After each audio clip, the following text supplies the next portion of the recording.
Welcome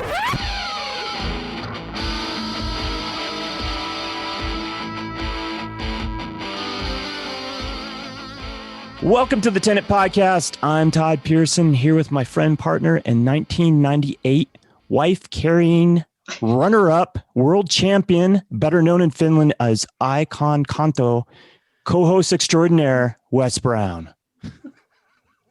Wife-carrying champion. Oh my God, God, I'm so Todd. Surprised when I say this stuff. Well, no, it's not that I'm surprised. I'm just surprised that you find this stuff. I have to do a lot of Googling, a lot of research to like find these facts out about you. Okay, I mean, say it truly, again. I think I have to say it again. Well, This just in a your highlight, life. because I love that. I mean, I came so close to getting number one. So Right, runner 1998 runner up, world champion, wife carrying champion. Okay, and then you said something else. Well, I used the Finnish word because it's a Fin. Oh, yeah, I know that. I know it's the Finnish. Northern European countries seem like they have the weirdest competitions, and so wife carrying is a competition that they do in Finland. It's called Icon Kanto.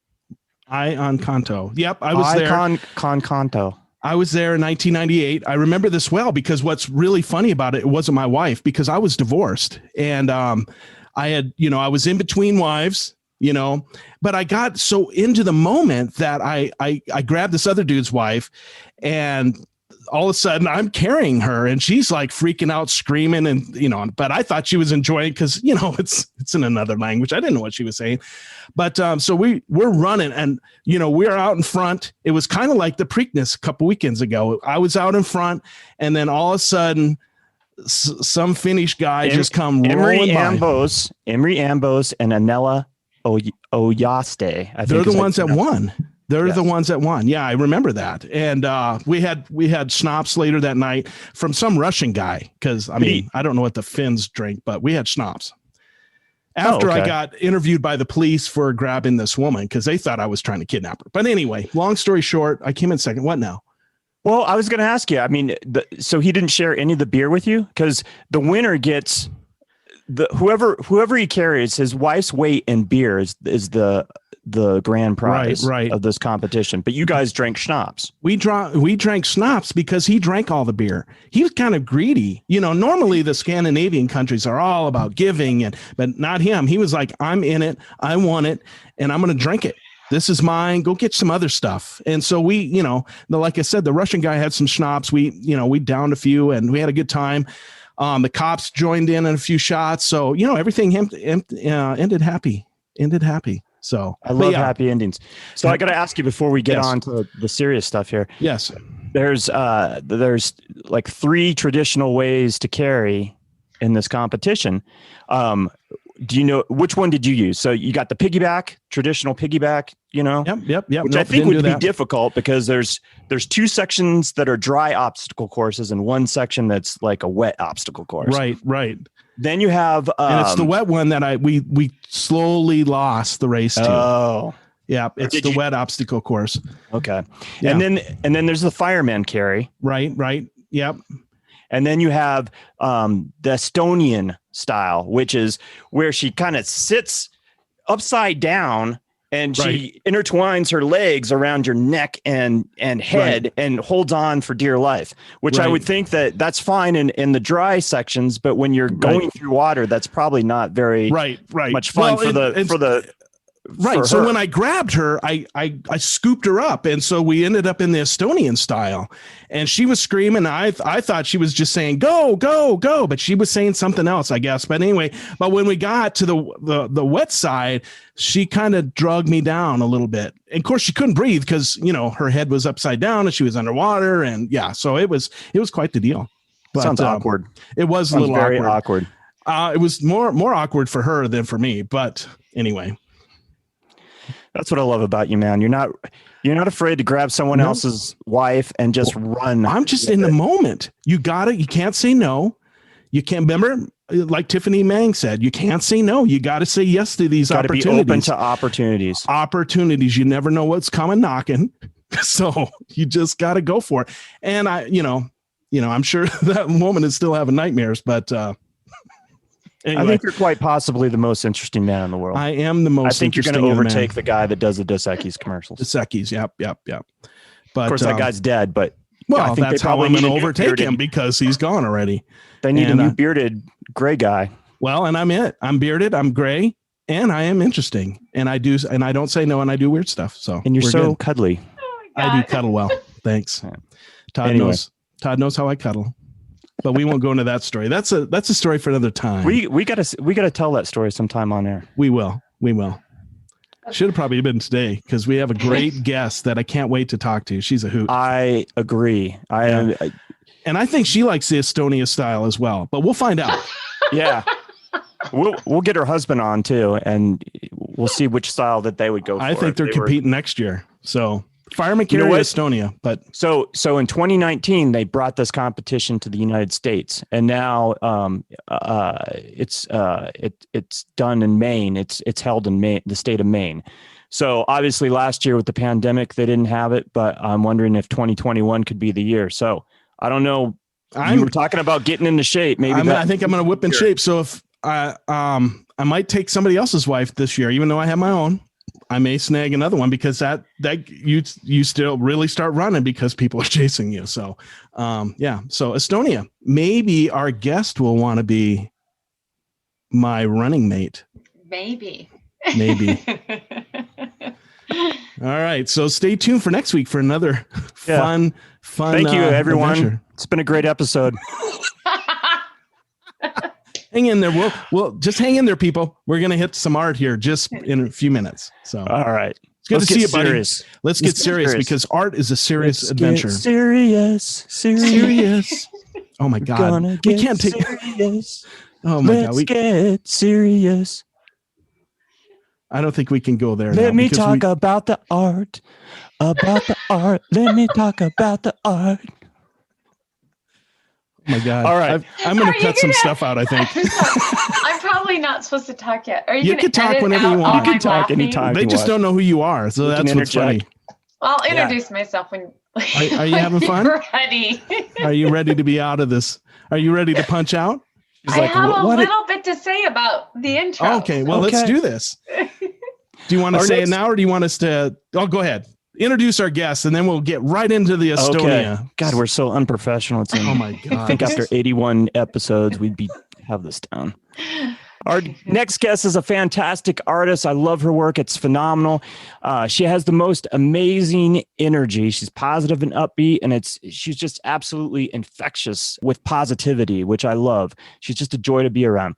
We had the honor of meeting her and seeing her work in person during Denver Weekend of the Arts back in April, and she currently has a solo exhibit of her work entitled Interconnected at Thrive Ballpark Workplace here in Denver, Colorado. Welcome to the program, Kristina Davies. How are you? Thank you for having me. I'm so glad to be here. I'm sorry, but I'm an artist, so I visualize everything. So I'm having these visualizations of you carrying someone else's wife, Estonian style in Finland. Style. Yes. Yes. All right. Yeah. So that was an amazing story. I could not stop laughing. No, that's good. That's why we do it. It's because I am the most interesting man in the world. You are. I decided you could be the next Dos Equis representative for sure. And notice that we never use his name. I don't know. Do we know his name? We will now. Yeah. Well, and I think this gives you some creative things, some ventures to go down and explore the whole Estonian style. So I expect to see something in the future with some of your abstract stuff. I'm waiting for the husband carrying contest. That's what I would like to do. Well, we live in this time of like equal opportunity, equal rights, right? I feel like it should be flipped. I think so too. And you know what? And I'm going to leave room for trans people to be able to do it too, because I don't care what our governor says. Trans people deserve to play sports as well. Absolutely. 100%. Yes. Oh my God, I just got political.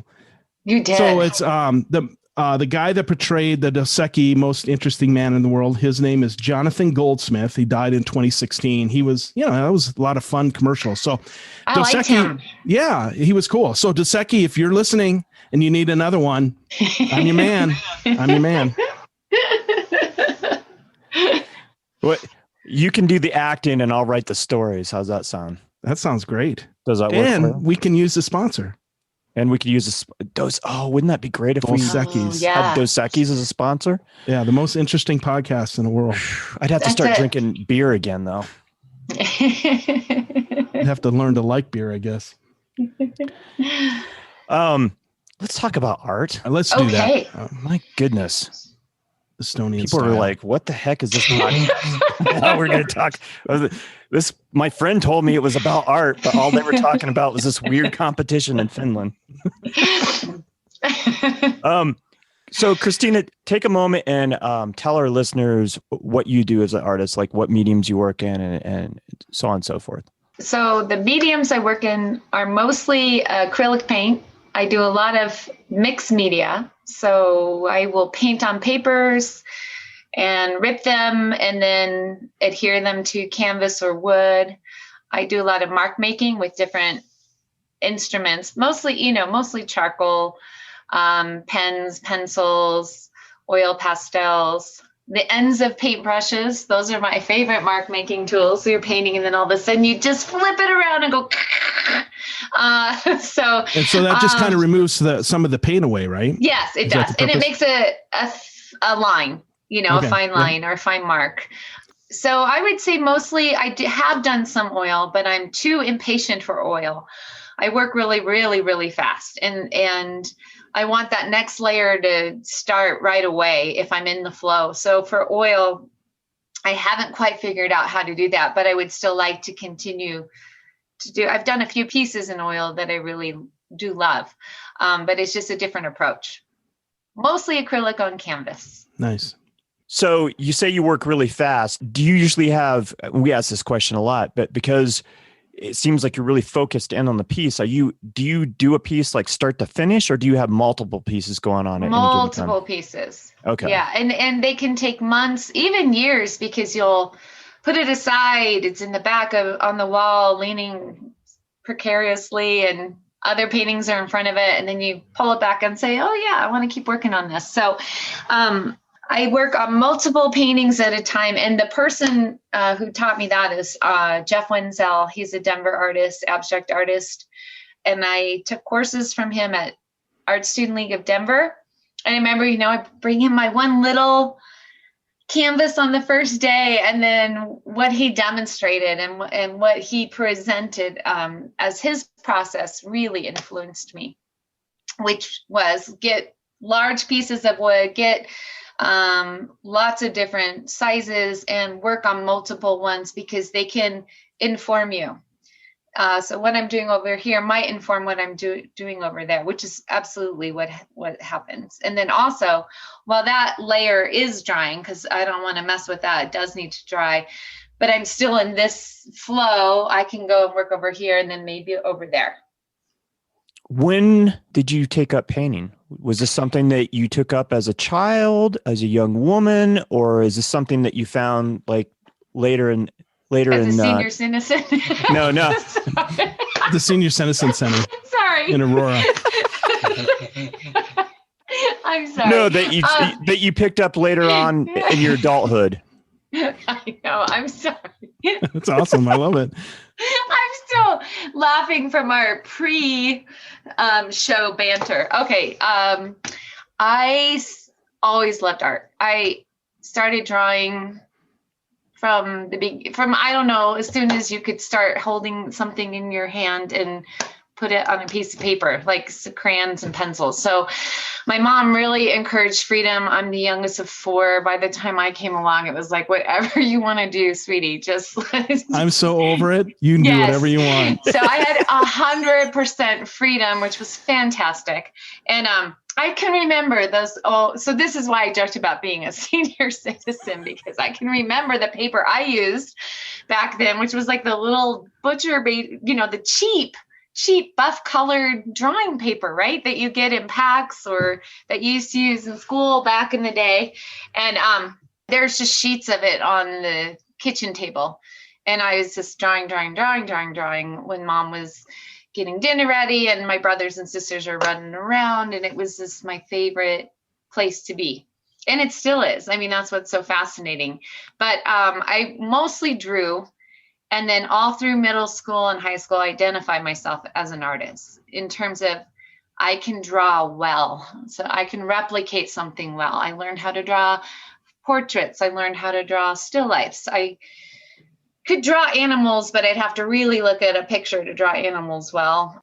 And it was wonderful. I loved it. But I didn't tap into what I'm doing now until the last, I'd say 5 years. So I went to high school, did all the art classes, I thought I was going to, one day I'm going to go to New York and get my MFA in art. That was my whole thing. Or I'm going to go to New York and do art. But instead, I stayed at CU, which I loved. And I took all the art classes you can possibly take. I feel like then you could take more electives than students are allowed to now. But I also fell in love with sociology. It was my, you take freshman year, your liberal arts smorgasbord, and I thought it was the coolest subject ever.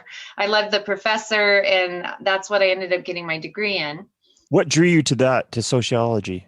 Well, it's so funny. In the long run, I can see how it's going to tie into what I'm doing right now, but I loved studying systems and culture and the way society works and how, we think we're these independent beings that come into this earth, and yet we're completely affected by the institutions and our upbringings and the environment and our cultural beliefs, our value systems. So I was just very much intrigued by it. I loved social psychology as well. I loved psychology. It was very hard to choose between the two, but anything in the liberal arts I enjoyed. I remember my modern novel classes and philosophy and religious studies. It seems like they all work together to teach me a lot more about the world than I knew going in, for sure.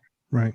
And also I felt like I wanted to become either a social worker or a teacher or an artist. I didn't know which one of those three, but that background in sociology, there wasn't at the time a women's studies department or any department at the time that studied race relations even back then the term multiculturalism still wasn't even quite there. You could take your one Black history course or your one women's studies course within the framework of sociology. And all of that intrigued me. To me, it was just of the utmost importance. It actually still is. But learning about it at that time, being, very sheltered with middle class upbringing in Colorado, it just touched something really deep inside me that made me want to keep learning more. So I forget where the question started. No, that's all right. Okay. So what did you end up getting your degree in? So I got my BA in sociology. Okay. And then I had a whole slew of probably 21 credits or something. I think I could have had a minor if I had worked on it, but in art. So between drawing, painting, and art history.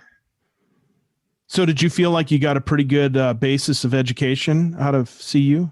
I loved my education. I thought it was amazing. I can still remember my professors. I loved school though. So I loved school. I loved class. I was the annoying one who was in the first row. Oh my God. Yes, we had to sat side by side then because that's where I was. So Mo, I would be asked the question when there was 5 minutes left in class and people hated me. It's what the hell?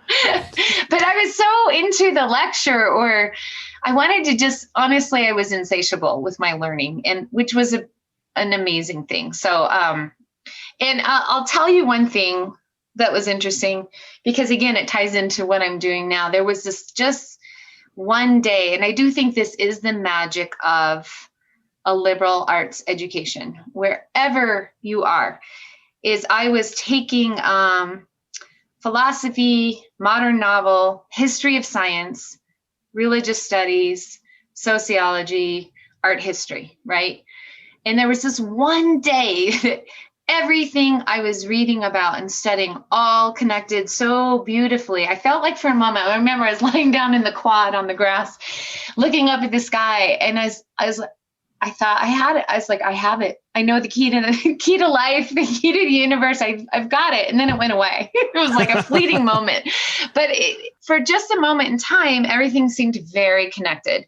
Everything I was learning in the history of science and about Carl Jung's theories, or not Carl Jung, I'm sorry, because it was connecting to Carl Jung in my psychology class, Albert Einstein. And everything I was learning, it was all the time period that I think the courses happened over, no professors were talking to each other about this amazing connection, but it just happened. Yeah. But I also love learning, and that helped. Like, I put a lot into school, so I think I got a lot out of school. Yeah. That's good. Yeah. And that's how I felt. I was very engaged, and I went to college later. I was 29 when I enrolled in college. So I'm your traditional non-trad, right? Right. That sit up front, ask questions, be annoying, but really engaged and just always wanting to learn more and more and more. So yeah, yes. I totally get where you're coming from. Yeah. So where do you go from here? Like, once you get that psychology degree, did you put that into practice? Did you continue your education? So after my degree in sociology, I moved out to San Diego, because that was way back in late 80s when I graduated, and the economy here was terrible. I mean, this is before the Rocky Stadium, before high tech, before any of that. The oil industry had gone way down. I remember there were like no jobs. So we moved out to San Diego with my future husband, but at the time he was my boyfriend. I worked at a publishing company for about a year and a half, and then I went back to school at San Diego State, and I enrolled in the master's in their MFA program there. And I was in it for 6 months, and it just wasn't clicking with me. I loved it. I took some amazing life drawing courses and like a politics and art class. That they were really good classes, but I think I was wearing a very practical hat at the time, and I knew I was going to get married. I knew I wanted to have kids. I was trying to think of a job that would be good for raising a family as well as provide income. And so I left the MFA program and went into the teaching program. And I became a teacher out in San Diego, and I loved it. I mean, I loved it just as much as I did creating artwork. So I think in teaching, you can be very creative. And I had, again, incredible professors. San Diego State started as a teaching college, and their program was amazing. By the time I got out and started my first year teaching, I really felt ready and excited and passionate about it. And so then we moved back here. I started working in the Cherry Creek School District. My first job was at Laredo Middle School.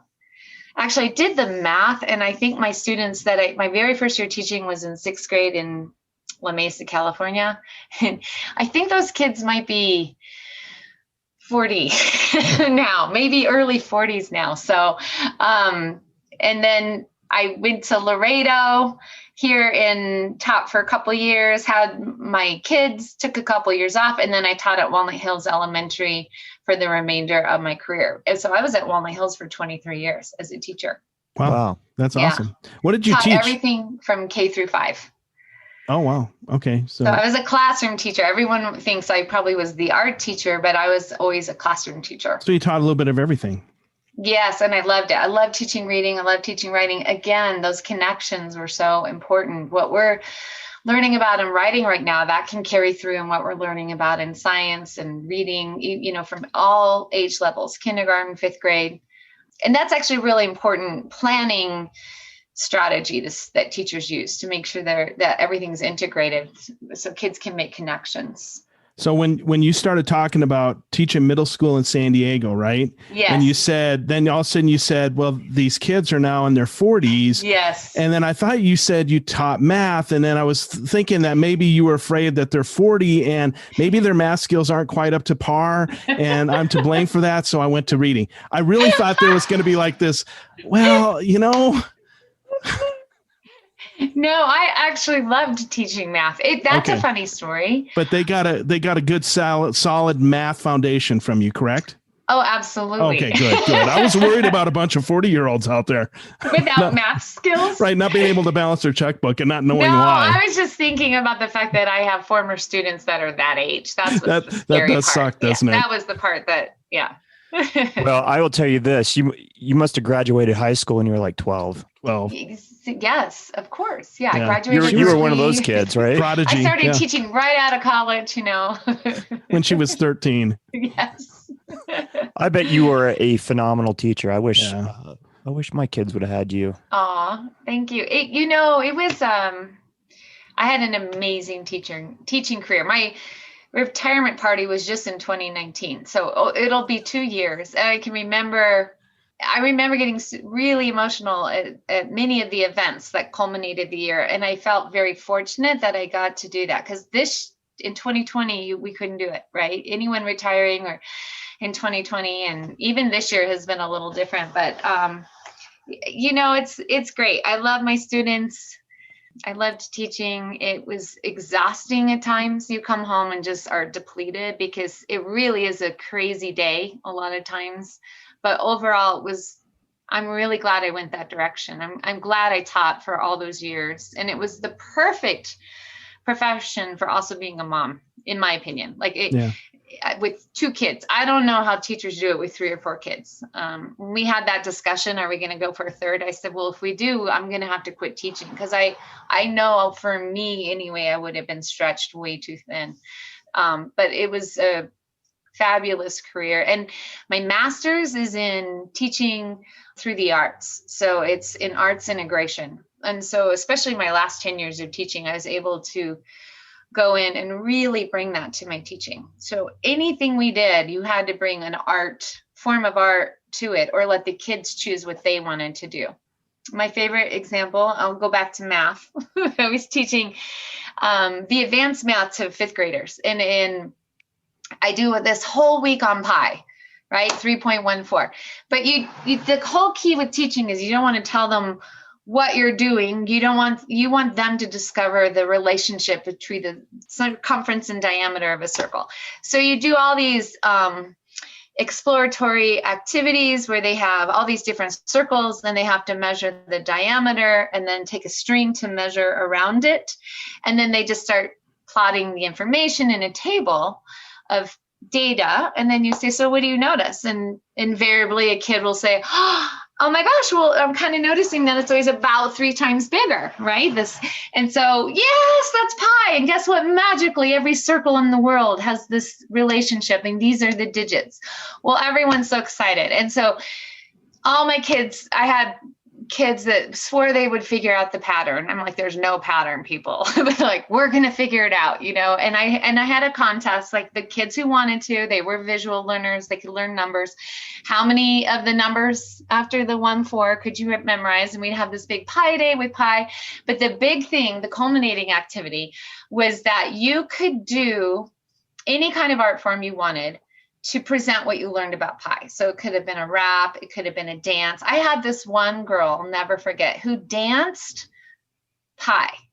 It was actually a beautiful thing. I remember saying, she could be one of the dancers that you see now dancing in a gallery to art. Do you know what I'm saying? She truly internalized pi, 3.14, the relationship between the diameter and the circumference of a circle.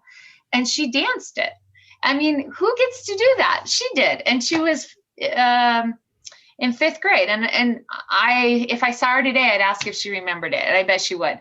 Oh, yeah, right? for sure. And kids did poems and songs and, patterns with art, before digital art. But so each number was a different color. And then the kids would make this cool. But they got to choose what they wanted to do. Nice. So Only in that's Mrs. Davies' class could you dance to Pi. Exactly. Only in Mrs. Davies' class. Only in my class. No, but that was an example of bringing arts into the classroom.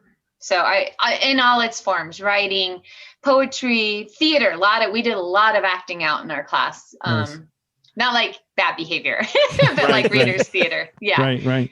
No, well, I wish I would have had you joyous. as a teacher, because it would have been a lot more fun. But It was fun. I have to say we had fun. We had fun. Yeah. That's magnificent. I would be curious to interview some of your former students and without them knowing that we know you, and say, who was that one person that really stuck out in your mind and during the course of your elementary education or education, as a whole.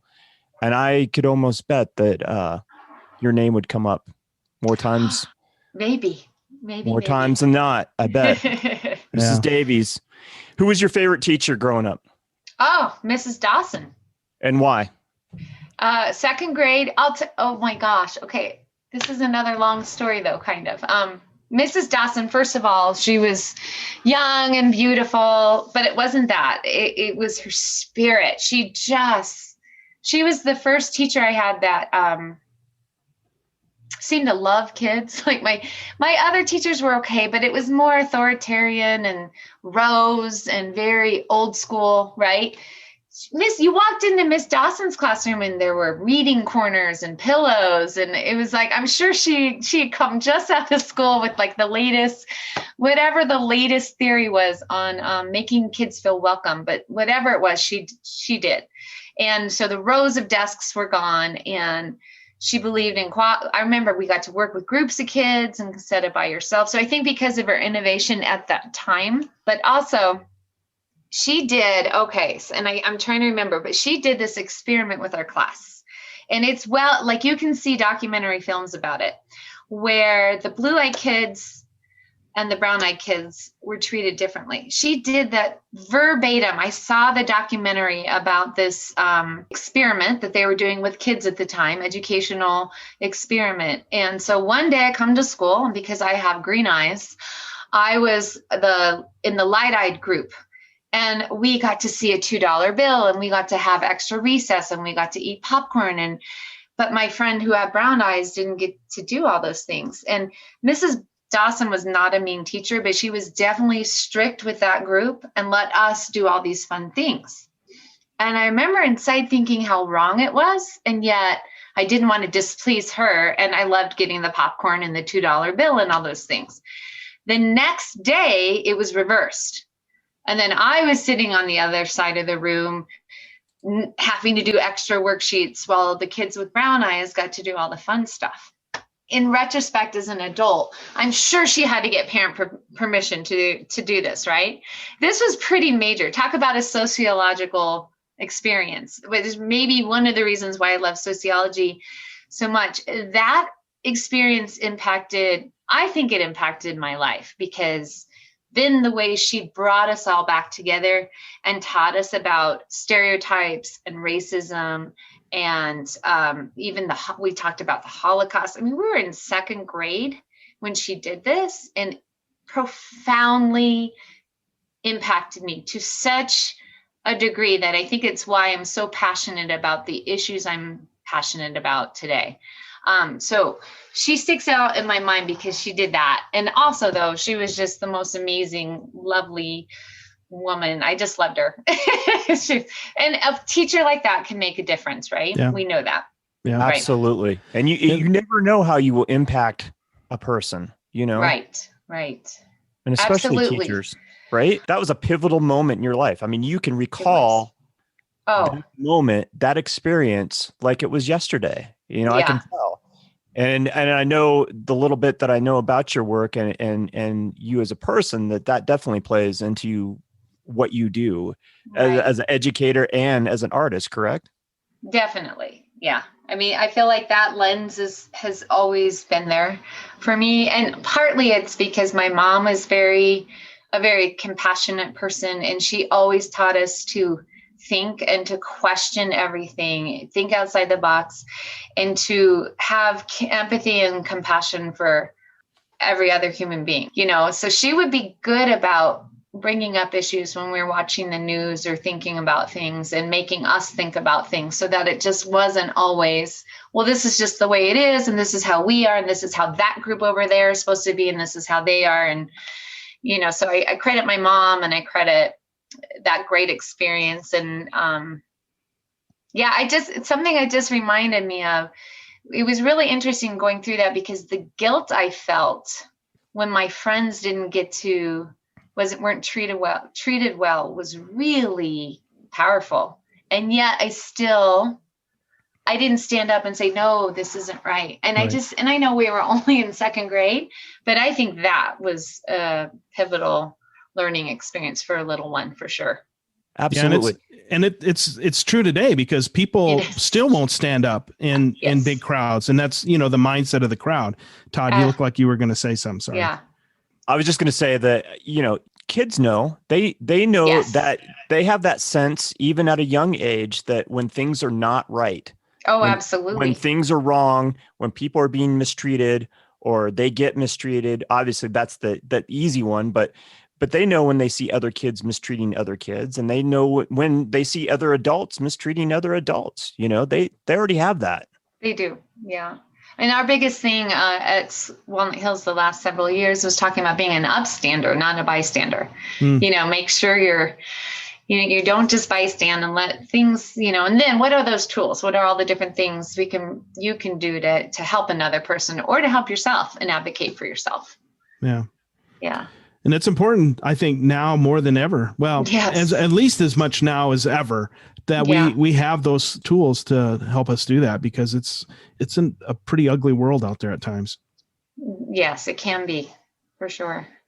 So you taught for 25 years, is that right? Total of 25, yes. So I did retire a little early. Good for you. During this whole time that you're raising a family and you're teaching, were you also doing art? I'd sneak it in. So I call myself a closet artist, because I could barely, it just maybe winter break, for sure summer, I get some materials out, but it was really difficult, because as soon as you're in the flow, you got to stop, do laundry. The cat just had a hairball, whatever. It's right. Not the same, my soccer uniform, all those things. And so I would do little things, little tiny projects that could be self-contained. But then in the summers, I would do more. And I remember starting to paint again, probably when the kids were like 10 and 12. So, I would just do it in the summer. But then when I really said to myself, all right, you want to paint when you're done teaching full time, what do you have to do? So I started taking courses at Art Student League of Denver.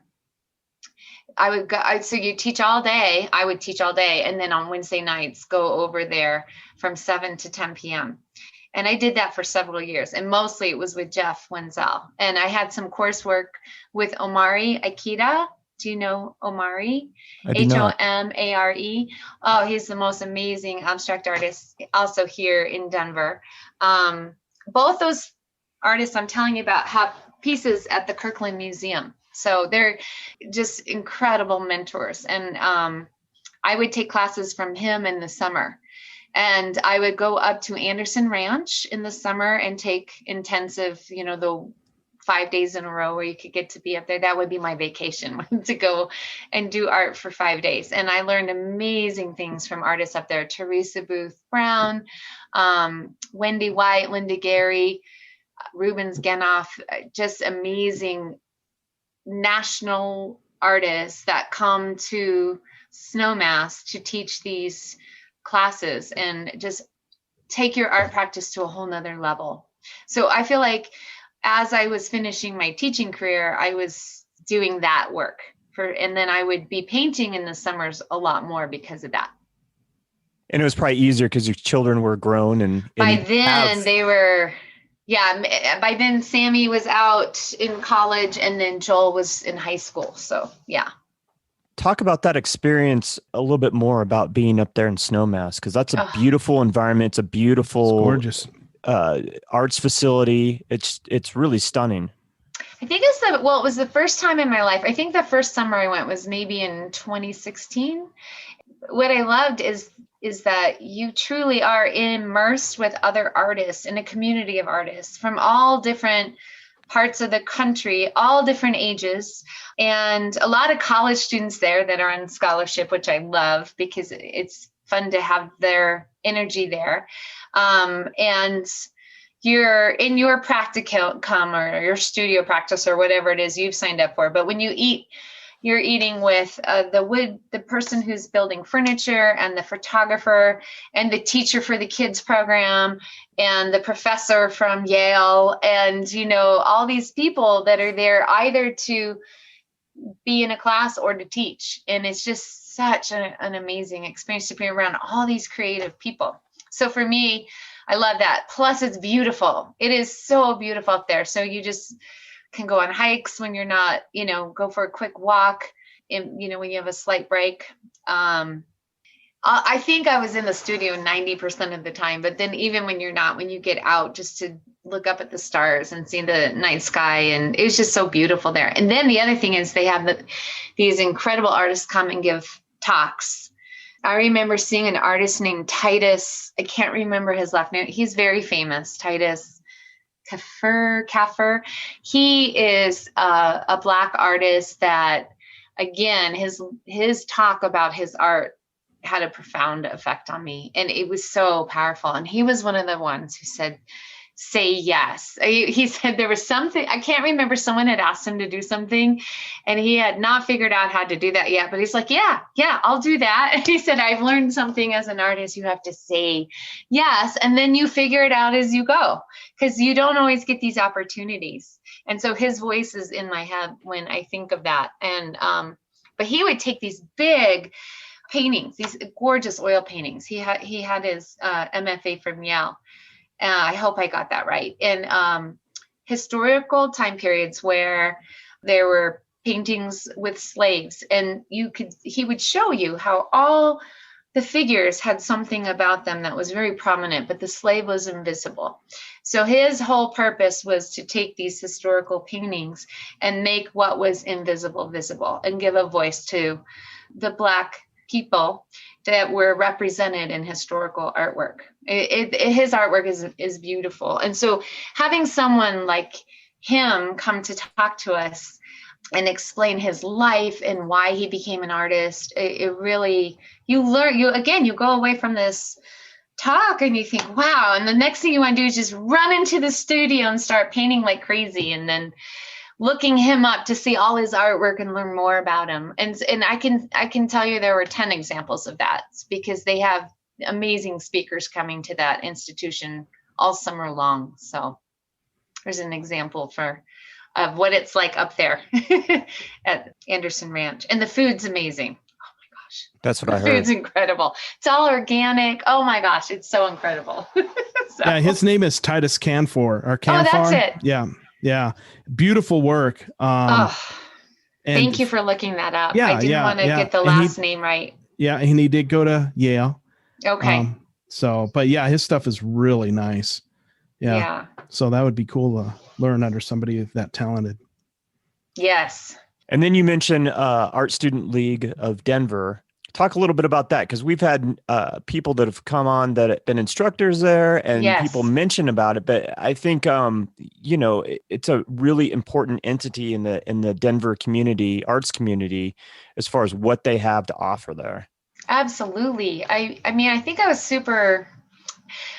worried. Oh, I need my master's in fine arts, and I said, well, no, actually what I need to do is find artists that I like who teach, like I like what they paint and take their class. And that's what I did. When I went on the website, I made the mistake once of signing up. It was a wonderful course, and I was trying to expand my horizons, but I took a landscape oil painting class. Oh my God, it was a disaster. It was terrible because I had no interest in it. I realized that. And I said, I really want to paint like the abstract expressionist. That's the kind of art I love, and I don't know how to do it.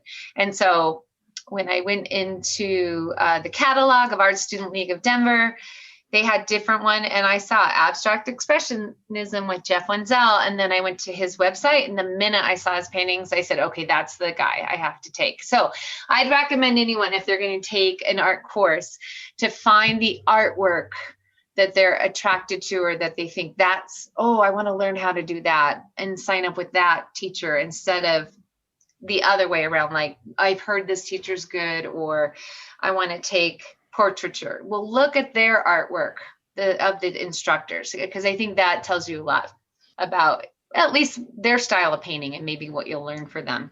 So, and they have amazing artists there. I also took a class from Tracy Russell, who is also a local Denver artist. And she's my first mixed media instructor that I had there. And she was great because she was the first female artist teacher I had ever had, except for maybe one in college. And she's actually a member at CORE right now. And she does great. I love her abstracts. So to find another female that did abstracts at Art Student League of Denver was a great situation. But I love it. I love that building. I have one little funny story. I'm going to be bragging now, aren't I? Okay. So, Kwang Ho has a studio there. So we were doing our thing in Jeff's class. Music's on. We got paint everywhere. We're putting stuff on and taking stuff off. That's what I loved about Jeff, is he gave me permission to do all that, because I wanted to do it, but I didn't know you could do that. Like, take the tube of paint and like literally just go like that right on it instead of mixing it first, which I always wanted to do, but I didn't do it because I didn't think I should. And that's what I loved. He broke down all those barriers. So I had worked on this painting that I actually was like, I was loving it. And I had it out in the hallway as I was cleaning up. He came by and commented on it. He said it was, I'm trying to remember his exact words, like that's a fine piece, or that's a really good piece. I like that. And I said, thank you. And then he left with his dog. And I'm like, oh my God. He just said he liked my piece. I was on top of the moon for about, I don't know, probably a year after that. Because it was the first validation. Besides, of course, Jeff was extremely supportive. And I loved getting his feedback. Sometimes he was like, oh, that's contrived. That looks like you got it at garage sale. Try again, which I needed that feedback. But to get that from such a amazing Denver artist, oh boy, that was really cool.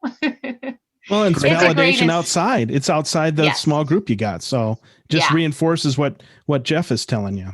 Absolutely. Oh, and the other thing I would say is I had a fear of painting in front of other people. So I think that's what a lot of why people don't sign up for those courses, is because they think, well, who else is going to be in there? What if I'm not talented enough? I don't want to show what I'm doing in front of other people. As soon as you get over that, oh, it's fantastic, because now you're just in a community of artists. And my big thing, and this is what I'm doing now, which hopefully we'll get to about my new teaching that I'm doing, is letting go of all judgment, letting go of deciding if you're good or bad or putting value on it. Yes, it's important at some point, if I want to draw something realistic, that it should look like that object. But in terms of the process of art itself, know that it's just about that process, and it's not necessarily about the end result. It will be at some point, but just let go of the judgment and don't try and make that perfect piece. Because the minute you do, for me anyway, the energy, the authenticity, the raw emotion goes away from what I'm creating.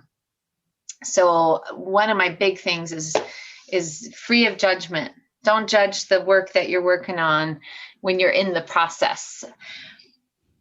And it's about experimentation, right? Yeah. So don't be all self-conscious in front of other students at the Art Student League, is what I learned.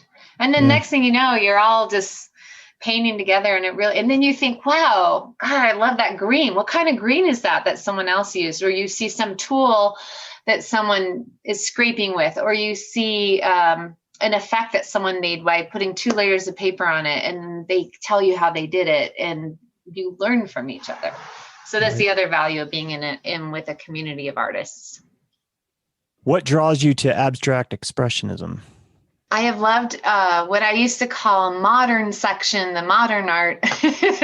When my parents took me to the museum, because they loved art, they loved Impressionism, and I'd go and with my siblings, but it was mostly, I was a lot younger than the rest of my siblings, so a lot of times it was just the three of us, and I would always just veer off to the modern section of the museum, and anytime I saw abstract painting, I loved it. And I can't tell you why. It's intangible. It's something that just I get it in a way that it's a visual vocabulary that is hard to explain, but that I get and I understand and I love. And I not every single abstract piece. Sometimes you look at it and think, what the hell? That does nothing for me. But most of them, especially the amazing artists, like all the women in abstraction artists, Joan Mitchell, Elaine de Kooning. I saw that exhibit at the Denver Art Museum, and I just thought I'd died and gone to heaven. I went 3 times. I have 2 copies of the book. I just pour over them. So there's just something about the colors, the movement, the gestures. I love that it's not a picture of something that I know about. It represents something otherworldly almost. That's like a tapping into something else. I feel like this is another form of art that's more raw, more emotional, and I connect with it. Kandinsky was the first abstract artist I really connected with, like I'd say probably in high school. And then in college, I started to get to know de Kooning and Bacon and and I loved them all. I just couldn't get enough. And Georgia O'Keeffe, her abstractions, which were different than, let's say, de Kooning's, but I like them all. I just would pour over the art books in Norland Library at CU, the big ones that you pull down from the shelf, and just pour through them. I loved them. I still do. I just, to me, there's a beauty in it and a mystery, and I could just stare at them forever. The good ones. And I just said there shouldn't be any value in art, but I mean, like the ones that aren't contrived, right? Because I feel like there has to be some emotional quality that's being brought to abstract art that then we read in a way that we might not understand, but it's not just flat. It's not just a layer of white with a layer of blue and there you go. You know, why does a Clifford still work? Why does a Jackson Pollock work? And they don't for everyone. I mean, believe me, I have lots of people who look at my paintings and say, I don't get it. And that's okay. They don't have to get it and they don't have to like it. That's okay. Long ago, I was really worried about proving I was an artist because, I actually can draw. Do you want to see one of my real drawings from long ago? Because I really can draw. I don't care if I can draw or not anymore, because what I'm creating is not about that. When was that moment that you called yourself an artist? Oh, gosh. Just probably only about 2 years ago. And what was that moment like? Yeah, I just finally recently, like if I were to meet someone on the street now, I'd say I'm an artist. But that didn't happen until I retired from teaching and started working in my studio. And even then I was like, well, I used to teach, but now I'm an artist. Now I'm just, boom, I'm an artist first. It feels so good to say. I love it. Yeah. Yeah. But you're definitely an artist. You totally embody what I envision an artist being. And if you look at your work, there's no denying that. I mean, the proof is in the pudding, and your work is phenomenal. Oh, thank you. Thank you. I've read that you describe your painting as like a spiritual, rhythmic, intuitive dance. Speak to that, if you will. Okay. So maybe that kind of touches back into what I was talking about with Rada Abstract. So my process is when I paint, I don't have a plan. And I just start painting. I might with music and gesture and color and paint usually. So it starts with paint. And when I start that way, nothing is happening in terms of, well, lots of things are happening, but nothing is happening in terms of what I want the painting to look like in the end. I'll never know what it's going to look like in the end. It evolves as I'm using gestures with my paintbrushes and with different paints. So for instance, I might start with I usually start with either black or white, or like a maybe buff color on raw canvas, but sometimes wood. And I usually use both hands, and I just put on the music and I close my eyes a lot of the time and I just go, right? And it's so fun. Like, I actually wish I could do that all day long. But there does come to a point where if you do that too much, then it just becomes this muddy mess of nothing, like of just these brush strokes that then there's nothing to it, because you have to then kind of step away from it and then say, okay, where am I going to respond next? And I might see something. So then I might say, ooh, I see this figure right there. What's going to happen if I bring that figure out? And so that's what I do. It's kind of like a dance between bringing figures out and then sometimes just staying with pure abstraction. So when I'm in that place, I do feel like I'm tapping into something more, some kind of universal spirituality, or something that makes us human. Like I almost feel like someone from thousands of years ago that was making their mark. It's that same intuitiveness that I feel like I'm tapping into. And it's meditative. So all time falls away. It could be, sometimes that when I have a session and I stop and I look at the phone, I'm like, holy shit, I can't believe I did that for 2 hours. Like, there's no sense of time. You are fully in the present moment. So it is almost like a transformation or transportation into a different place where there isn't time, where it's very intuitive, and the music's there, my movement's there, the paint's there, and that's pretty much what it is. So do you feel like the painting is talking to you? Like you're drawing from what it's trying to tell you? I do. I remember hearing about a stone carver talking about they don't know what's going to come out. Like, whatever's in the stone inherently is going to come out of the stone. And they're just like kind of the instrument or the artist to bring it about. And I know that sounds strange, but I sometimes feel that way. Like, for instance, that painting, Deeply Rooted, 100% that came out from somewhere that was not me intentionally. It just, these figures emerged. Like, I just had this calling to bring them out. And then same with the kind of animal whimsical forms that are on the outer perimeter of the painting in the dark area. They just came to me. Oh, yeah. Thank you. Look at that. And then I had to work on it. So I guess that's what the part that maybe I don't explain well enough. The intuitive gestural, these shapes and figures and animals came to me, but then I had to kind of go up back into it and make it work. So what I mean is like outlining something to bring it out, or all those little different variations of colors and the human shapes in the middle. Those took me a really long time to get just right. So it's like you're painting and then, nope, that's too strong. And I have to wipe it off or scrape it off. And then I let it dry. And I did that again and again and again until I felt this balance, or that it worked artistically.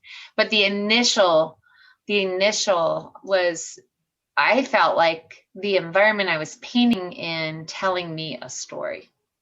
And for me, that's the story of our connectedness as humans to one another, to our history, to the people who lived on this land long before we did, to the way we treat our environment, and how they're kind of on the outer edge and we're all in the middle and we're like pushing them out. I feel like that's what came to me, but I had absolutely no intention of that coming about when I painted this. To take this a little further, this is kind of what I gather from what you just described. you almost like channel this through you without having any kind of preconceived idea.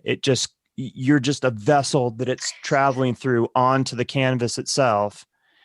And then after that process happens, that's when the intention comes in, because you look at it and you go, this is what I think I should do, and this is how I need to bring this about. Is that kind of the approach to it? You nailed it. Yeah. And so I know it might sound odd to sit there and say I'm a vessel, but I feel like when you're really open and you're listening and you're tuned in to not people around you and what's happening in the world, but also to the I know Carl Jung, I think, called it the universal unconscious or subconscious or conscious. I'm not sure which one, but that that kind of thing that makes us all human, that we all have, that connects us all. I feel like when you're open, you can tap into that, and then amazing things happen. For me, anyway, as a painter. Yeah, it would be like being in the zone, right? Being in the zone. I call it being in the flow. Yeah. Yeah, for sure. Yeah, so I'm making the point I hear a lot of times is like people in sports where they're in the zone and, it just flows for them in the state of flow. And, a pitcher throws a fastball and they can see the thread on the ball and they know what's coming. Yeah. And, it's all just about being in the flow. Or, you release that ball in basketball and where it's going. You don't even have to look. LeBron James, or I think it was LeBron James, did that recently. He just popped one from way out and he started running down the court. Well, I think he does that a lot, but he knows where it's going because he's in that moment and he can feel it. So it's no different for you, right? Absolutely. I think that's such a good point. I think when you are in the flow, whatever it is you're doing, it means you're in the present moment. So nothing else is distracting you, 100% focus. And yes, athletes, dancers, I think when they're in their dance, feel that. I think actors feel that when they're in that character, and it's right, you're in the flow. So I think that's a very good word to describe it. And that's what I've used to describe it as well. Yeah. Yeah. You talked about about having music while you're painting. Yeah. Talk about the importance of that, and what do you listen to when you're painting? Everything. And it's extremely important, especially just when I'm starting out.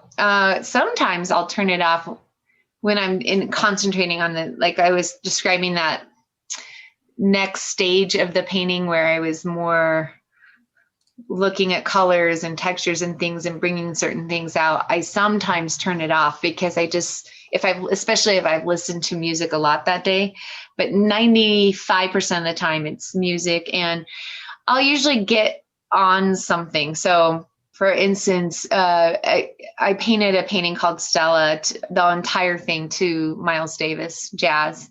And I painted that one deeply rooted mostly to Lizzo. I love Lizzo and the Fugees. And I listen to 102.3 all the time. It's my very favorite radio station because I find out about new artists that I probably wouldn't know about if I just stayed in my bubble of my musical world. So anytime I hear someone new from them, then I find them on Spotify, and I just keep adding to a playlist that has about 400 songs on it right now that I love because, and I love new music, but I love old music too. I have, oh my gosh, who is it? Leonard Skinner and a couple others.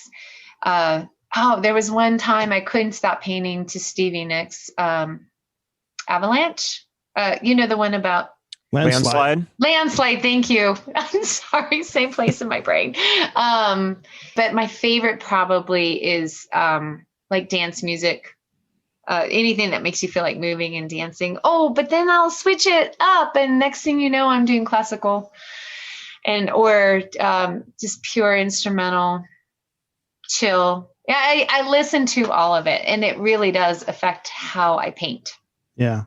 So I got to ask a question. So you start this piece and you put it aside, and you're going to come back to it maybe next day or next week or whatever. Right. When you get to that piece, do you play the same song, or do you change? Yeah. Oh, that's such a good question. Yes, I usually do, because I feel like the music is another part of, I was tapped into that particular song, that rhythm, those lyrics, that artist while I was painting. And I notice if I do put on something else, it's quite different. So I usually do that. Yes. But then there's times when I get stuck and then I just put on something entirely different.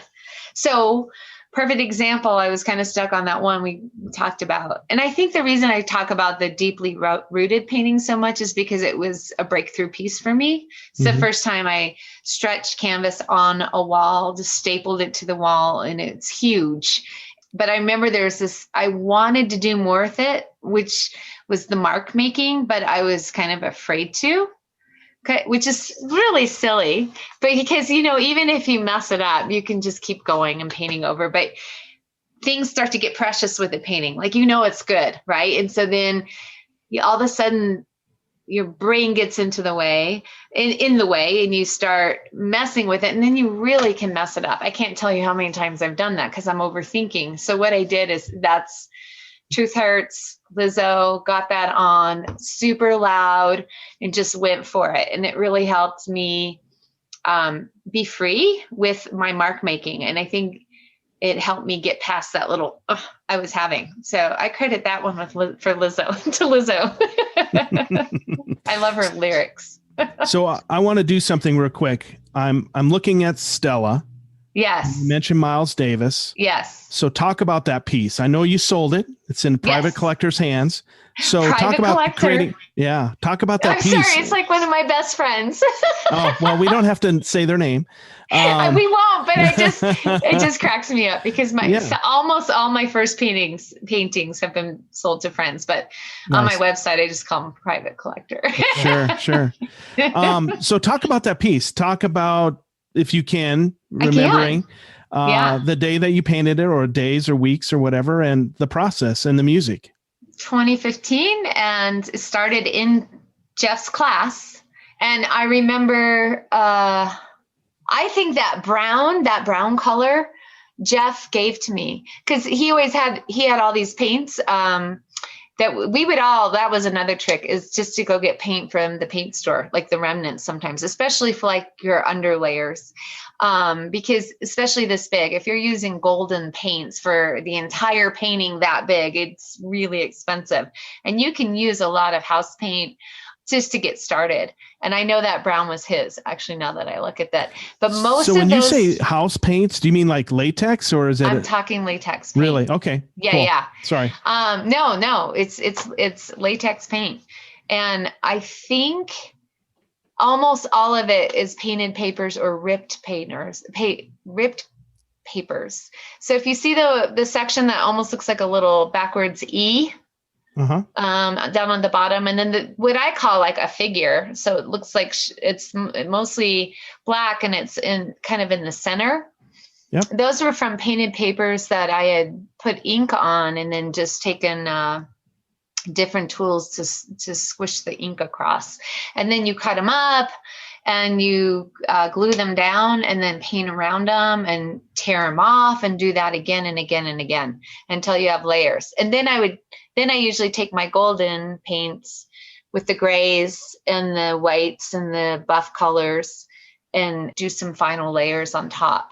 But sometimes not. Like, I remember that brown for sure is latex paint. So it's mixed media. It's all kinds of stuff. I think there's some mark making in there. And do you see that white that's kind of going through her pants? I call them pants. Right. But other people might look at it and say, what are you talking about? I always see figures and things. But that would be an example of turning my paintbrush upside down and scraping through it. Right. But and to me, it almost looks like a jazz band, or it just feels jazzy when I look at that piece. Sure. It has that feel to it. But I just remember when I was finishing it, I did a lot of it in class, and then I finished it at home. That's what I was listening to. And one song in particular, Stella, and that's why I named it Stella. Okay. Plus, it looked like Stella in the middle there. I wanted to say Stella. From on the riverfront, huh? Yes, Stella. Yeah. So the key to this piece for me, is the red. Oh, yes. It draws everything. It just accents it enough to give it a lot of interest. Yes. Yes. So that was one little tiny scrap of paper. And I remember it being in there. And actually, I remember Jeff coming around and saying, "Don't mess with that red." So, yeah, you'll see a lot of artists do that, where they'll have something and then they have their signature, maybe color or just technique. Yeah. But if you took that away, the piece isn't as strong. I agree 100%. And I've had multiple people say that, like if they're really studying it. Wow, I really love that red. What made you put that chunk of red in there or whatever? Yeah.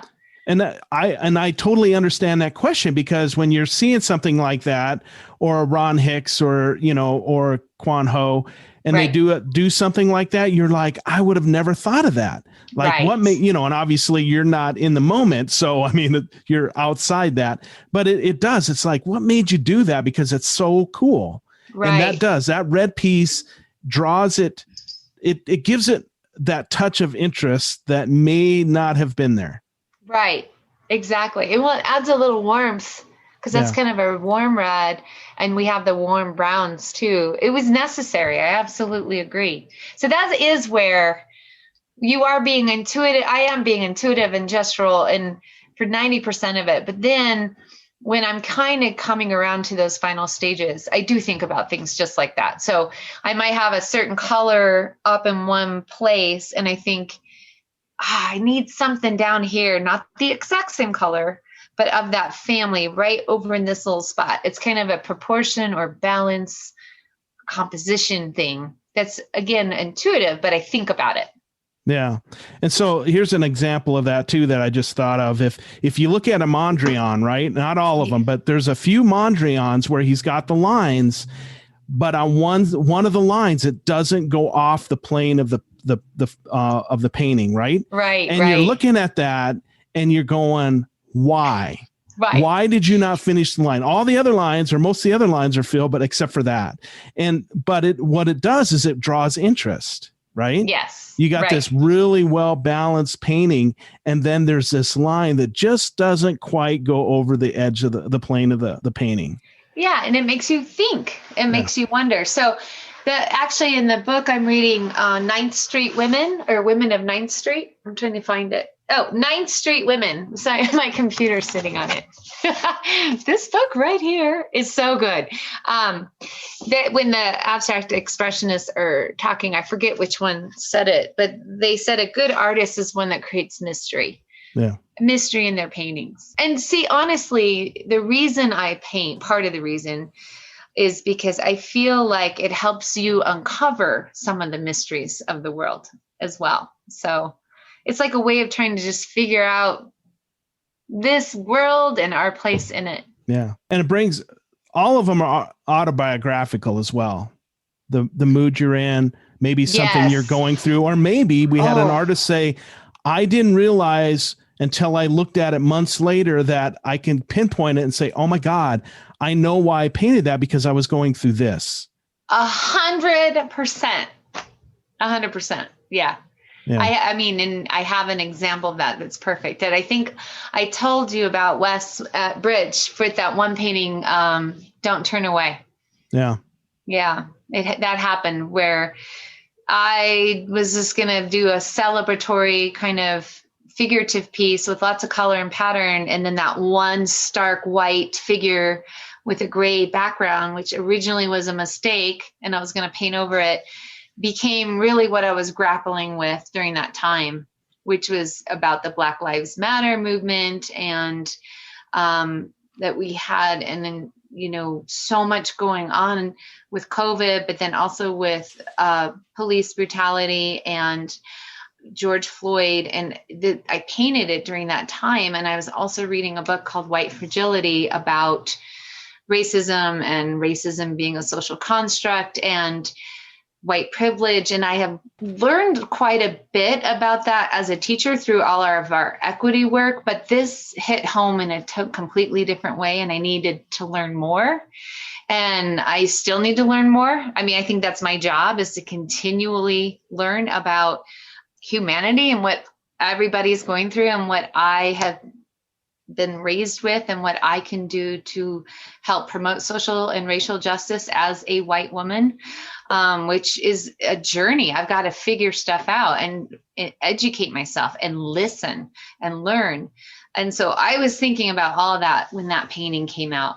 And I remember walking into the studio and seeing it, and I said, oh, yeah, that's it. That says what I've been thinking and learning about, and it's in my heart, and I'm just going to leave it the way it is.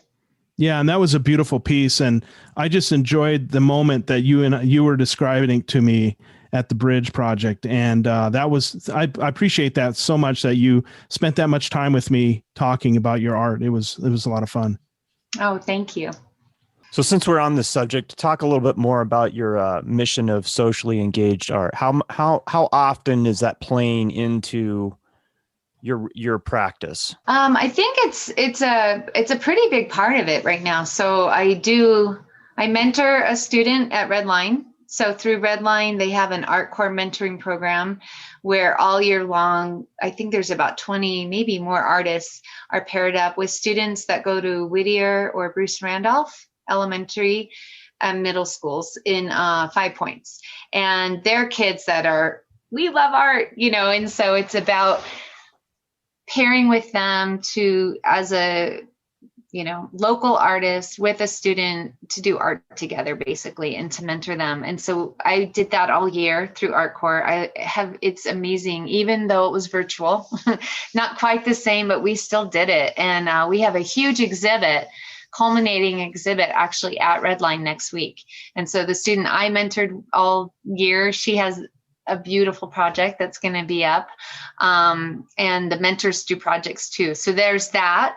I'm also volunteering at the Gathering Place, which is a day shelter for homeless or people living in transitional situations, women and family, and women, kids, and trans people. And I work there on Wednesday mornings. And I originally started working there because I wanted to work in their art program, but it was all, of course, shut down because of COVID. So I'm really hoping, I only go 1 day a week, but I love it. And the staff there is amazing. The members, I'm getting to know the members, and they're some of the most amazing women. And I want to do art with them because I think art heals. And just to have people who are going through such really horrendous life circumstances at times to just go into an art room and just create is a beautiful thing. So I'm hoping to get to do that at some point. And then when the art room opens up. And then I'm also recently, I just did 4 days worth of teaching at Garden Place Elementary. So my art studio is in Globeville, which is right off, the studio is right off 50th and Washington. So right where the Denver Coliseum is, right? But then just a mile in is the historic neighborhood of Globeville. And this is a community that has history. Families have been there for generation after generation. And they have this beautiful school called Garden Place Elementary, which is part of the Denver Public School District. And I was thinking, wow, we have this art studio with all these working artists over here and this school over here, but we don't do this. Like, there's no bridging, there's no community, because, we come and go, but this is their community. This is their neighborhood. And I was trying to figure out a way to say, we're artists here and we would love to help you if you want it. You're doing great. I don't mean it that way. Like we're here to help you. I mean, if you want art from artists, we're here. So I contacted the principal and she's like, absolutely. Our kids haven't had art all year long because of COVID. So I went in and did 4 days of lessons with all the kids on abstract art. I mean, I was teaching 3 and 4-year-olds about the difference between figurative and abstract. They're getting it, right? And it was so fun. And they all painted, and there was so much joy in the room. And actually, I documented it. So there's this wonderful young man I met recently named Cam, who is a videographer, filmmaker, visual author. And he came and did a film of it so that I could apply for a grant. And the film is awesome. It's amazing because you can see the joy on the kids' faces. And so my goal is to get money from, I'm hoping Redline. There's a couple other places I need to look into for this grant where we can pair artists at my art studio with kids. So kind of like what Redline's doing, but in Globeville. I mean, that's like my big thing that I'm working on right now, is to get a grant so that I continue working at Globeville and get guest artists over there, identify those kids who love arts, have them see real working artists, have the artists engage with the kids. It's funny because a couple of the artists said, yeah, I totally want to do it, but you won't leave me alone with the kids, will you? And I said, no, I promise. I said, I will always be there. And the cool thing is I have my teaching license. So I get to, I actually can be legally with kids in the classroom. I don't know how we're going to do it yet. We haven't gotten that far. I haven't even applied for the grant yet, but I'm hoping, fingers crossed. I did get one grant from Rhino that will help. I just found out that will help, like, let's say, start with the supplies that I might need, but I need another grant because I want to pay the artists that are coming to do the guest lessons. Artists need to be paid. And so that's kind of where, and then what we're doing is we're making arts more accessible to the students, and we're building community. And then what I want to do is have this huge culminating gallery experience for the kids where they get to have their art shown at our gallery. And then all the parents and family members are invited, and teachers. And then again, we're together. We're like not two separate entities anymore, but we're building community. That's awesome. Fantastic. Yeah. So that's what I've been working on. I love that. That is great. That's fantastic. That's so admirable. And I commend you for taking the initiative to do that, because, art is one of those things that gets left out of, at least in some school districts, it's overlooked these days. Yes. And, it's phenomenal when you have somebody from outside that has, especially with your experience and what you've been able to do as an artist and as an educator, to come in and put together programming that may or may not be, existent in their current school, right? Right. Yeah. No, it was a great experience. And they have a wonderful art teacher, but she had to teach third grade this year. I mean, COVID messed up everything. And they had this beautiful art room, and they were so generous. They said, go in, use what you need. And we had a blast. So I'm hoping that type of work continues. And I guess what I'm trying to bring to all kinds of communities, so that would include members at the gathering place, and that includes students that I might work with, but also adults, is a freedom of expression. So just getting into an art room and getting to create, just to create, not because I'm going to produce something amazing or because I want to sell my art necessarily, but because the act of creating is a very human thing. And when we tap into it, we're tapping into parts of ourselves that sometimes we've maybe not had an opportunity to do because of trauma, or because of a lot of different things, or just because you've never even been asked to before, right? So I just envision continuing that work.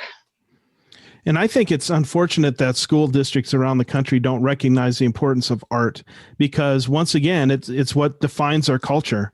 When we're talking about ancient Rome or whatever, part of it, the wars, and then the artwork that came out of it. And, and then the other part of it, what you were just talking about, it's a healing thing, Yes.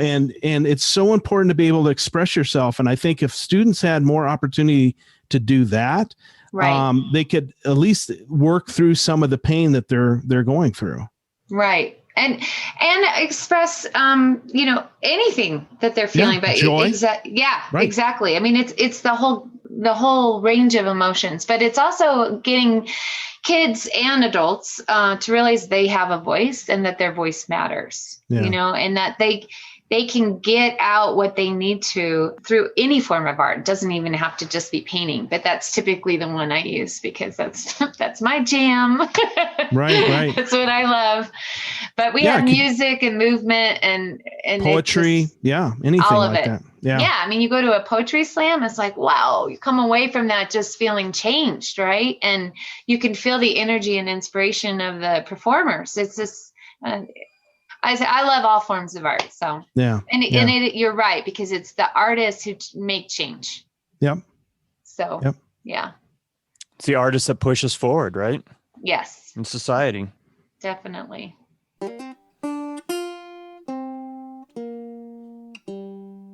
New Magazine is our media sponsor for the Tenet podcast. That's NUE. You can follow both the national and the Denver edition of New Magazine on Instagram. The national edition can be found at new_magazine and the Denver edition at new_Denver_magazine. Look to New for compelling stories from the world of art and fashion. Thanks for listening. Obviously, you feel strongly with people that have been overlooked, have faced some kind of injustice. What are some of the social issues that are really close to your heart? Obviously, all of them, but is there anything in particular that you feel strongly about? I definitely would say that the biggest one for me would be just racial inequity. I think that's, for me, as a teacher, working really hard as a white teacher with a lot of students of color and students who didn't have English as their first language, my primary goal was, how do I make sure they feel safe, that they can take risks and they feel welcomed and included and important, and that they have a voice. And it's something that I have to work on, because I was brought up in this culture, in this society, where I didn't have to think about race. I can go anywhere. I have to think about being a woman, but I don't have to think about race. And I have access and opportunity that other people don't. So learning, again, educating myself and trying to figure out ways in which I can be an ally. And that's important to me. My other issue that's really important to me is actually transgender issues, because my daughter is trans female. So I have 2 kids, both boys, biologically born from me. I raised 2 boys, but then my eldest in late college said, I feel like I might not be, a male. And at the time, that was extremely hard to hear, because I didn't quite get it. And this was 5 years ago, and things weren't where they are now with our understanding. So going through that process with her, wow, her bravery, her figuring out the discovery of herself, her challenges have been huge. And again, I've grown as a person because of that. And so now that I have a daughter who's trans female, it's really important that I, again, support her and also the community. And that's why I love working at the Gathering Place, because they do reach out to people, to trans people, and help them. And it's a very misunderstood segment of our society. And it's probably a whole nother topic, because it's a big one and it's huge. And I've learned so much as a parent, but I actually would like to do some work in the future for families of parents of kids who are going through this, because I don't think everyone just comes away with it and saying, well, I'm just going to love you unconditionally. What do you need for your support? I think some families really struggle. I mean, the first thing I said to Sammy when she told me, she came home from college with full on makeup, but everything else was male about her. And I remember saying, whoa, what's going on? And she just said, well, this is who I am when I'm in Boulder. And I said, well, what does this mean? And she says, well, I'm gender fluid. And she had explained to me what that meant, because I didn't know at the time. And I was just so confused. And I kept saying, but why? And, and then I finally just looked at her and I said, well, what do you need from me? And she said, can we go to Sephora? And so we went to the mall and bought makeup. I was like, wow, yeah, let's go. Inside, I was kind of freaking out, but outside I was like, that's what we need to do. We need to go to the mall and we're going to buy makeup and we're going to figure this out. And then when we got home from the mall, Sammy was playing with the cat and the cat just loved on Sammy like there's no tomorrow. And I just remembered this big epiphany, which was Sam is Sam. Sam is a soul, doesn't have a gender. This is who the essence of who Sam is. The cat knows who it is. It doesn't matter if Sam is male or female. And it was just a beautiful thing. Let me tell you, there were years that were super challenging, and it's a hard thing to go through for the person because this was not a choice anyone would want to make. Honestly, it's a lot to go through, but now she's feeling like she's who she needs to be, and she's in a really good place, and she's done amazing. I'm just impressed with her bravery, and I love her like there's no tomorrow. And I now have a daughter, and my youngest son can now say, Mom, I'm your favorite son. So that's one of our jokes. So anyway, that's a huge thing for me is that issue. So yeah, when the government's talking about things and you've got a little kid in your classroom that you think, wow, they want to use the girls' bathroom when they're a boy. This is reality, people, whether you like it or not. There are people feeling this way, and we got to figure it out as families, as educational institutions. We got to figure it out. Yeah. And I'm glad you mentioned that she's brave, because it takes a lot of bravery to go through this. And I can't even imagine what it must be like for her. And yeah. I think the most important thing I would hope, I wish everybody could do this, is just, you don't have to understand it. Just be compassionate and loving, and, don't hate on them, Right. Exactly. Yeah. I think there's this fear of what we don't understand. Yeah. Right. Or what seems different than us. And I think that goes back to all the social issues. I have a fear of, I don't understand you. I don't get you. Instead it's, let's learn, let's listen, and let's figure it out. Yeah. Let's figure out how to support each other.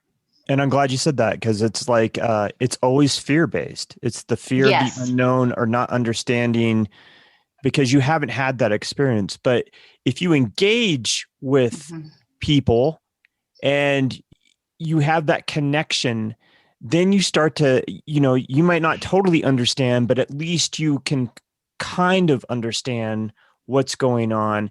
And like Wes said, be compassionate and open and then process, because, it's it's very complicated. It's really complicated.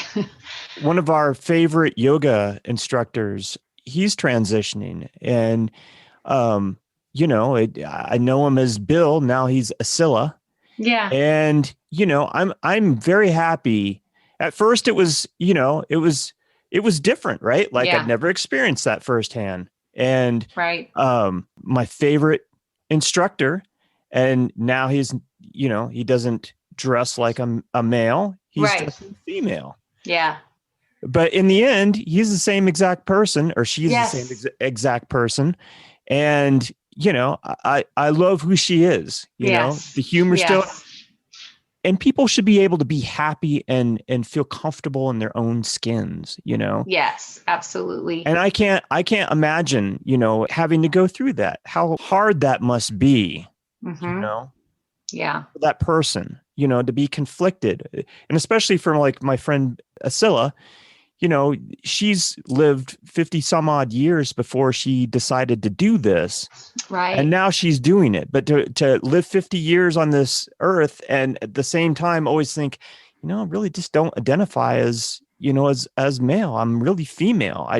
This is the vehicle I was given, right? The physical form, but I don't relate to it, Right. I relate to the female aspect or female physicality. Yeah. Yeah. So you practice yoga, huh? Well, I was being very good about it pre-pandemic, and then the pandemic kind of put the kibosh on it. I need to get back into it. It's my favorite. And I'd say it's one of my guiding principles with painting as well, with art. It's another thing where I see all those connections. So I've been studying this book. Look, I feel such a teacher. I have all my books all ready for you guys. The Heart of Yoga. This is the best book because it's really about the philosophy of yoga and the practice of yoga. So it does teach you about breathing and the asanas, but it's about really taking the Yoga Sutra and making it something I can digest. And again, it's amazing when I'm reading what's happened, about yoga, the philosophy and the ancient text that has been around for so long from India. Oh, it's just like fantastic. I love it. Like for me, this is my religion right now. And it's, and I feel like it's opened me up to painting the way it has the last 2 years. Because I kind of started practicing yoga, not so much core yoga where I'm getting a good yoga workout, which is still great, but it's more, the philosophy of yoga. And that's about the breathing and the meditation and all the whys behind we do a certain asana. Well, why? And all of that. I was doing the work while I was painting. And again, I think they kind of went hand in hand. It opened me up in a way I hadn't been open. It opened me up to connections and almost this sense of unity that I didn't have before. And I wouldn't have had if I hadn't been studying this. So so when you mentioned yoga, I was like, oh yeah. That's what people I don't think get about yoga that have never experienced it or practiced it. Yoga is meditation. It's not all these different forms and positions and so forth. That's just part of it, but It's really meditation. And my friend that I was talking about that's transitioning, Asila, he would talk about, yoga is not being able to stand in a certain position or whatever. Yoga is about the breathing and the meditation and what it does for you, your physicality through the mental. And he's like, you can have driving yoga or driving meditation, you could in any aspect of your life. And you alluded to it when you said that I bring this into my practice, my painting. Yeah. You're doing yoga. Right. Truly. Yeah.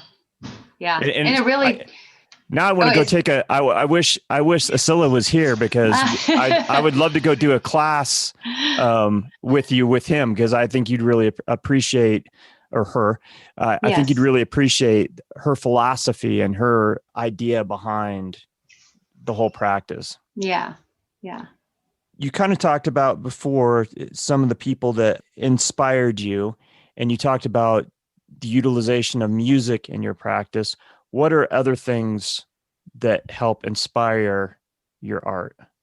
I would say nature, even though you wouldn't necessarily see natural forms in my paintings, but just getting to experience nature. So just the time when you're walking, sometimes I walk on the Highline Canal down here where I live, because I live in Centennial, and the way there are just sometimes the way the wind or the sunlight hits the leaves or the branches, the way the branches look or the way the bark looks. When I pay deep attention and close observation to those things, I feel like they seep into my paintings at some level. So definitely, and I need nature. I have to, we love going up to the mountains, hiking, just being away from everything. Even just my backyard's a little sanctuary. I'm lucky I'm so grateful to have a backyard, and we have so many birds and squirrels and rabbits, and I get so much joy watching them. And I love gardening, so watching things grow. And so I think being tapped into nature really helps me a lot. And I also think ideas, concepts. So anything I'm reading, like I was talking about the yoga, or I'm an avid reader. I love fiction too. So when I'm reading fiction, the visual images I get are really powerful. And I think that imagery, again, helps me in some way, not planned, with my painting. And my dreams are super powerful. I dream paintings all the time. I have the best dream paintings. and sometimes they come around, but I'll wake up and I think, wait, how did I do that? But things percolate. So I always wanted to do these dancing figures. I mean, I have even though I say don't plan, I have these little sketches from those years I was saying when the kids were little and I really couldn't create, but I had all these little tiny drawings of these little figures. And then lo and behold, 20 years later, I painted that. I was like, oh my God, I've been thinking about that for 20 years and it finally came out. So I feel like I love the beauty of that, actually. There's these concepts, figures, images that are almost obsessive in a way. I can't get them out of my brain. And then eventually they'll come out in a painting. When you said dancing figures, I was just scrolled away from Let Up. Oh, yeah. And when I look at that, that's exactly what I see is these dancing figures. So that's funny. I love that. Yeah. That's a beautiful little piece too. I love that. That was my first sale to someone I didn't know. Oh, is that right? It was awesome. She found me through a gallery, another painting. There it is. And contacted me through my website, came and did a studio visit, bought it on site.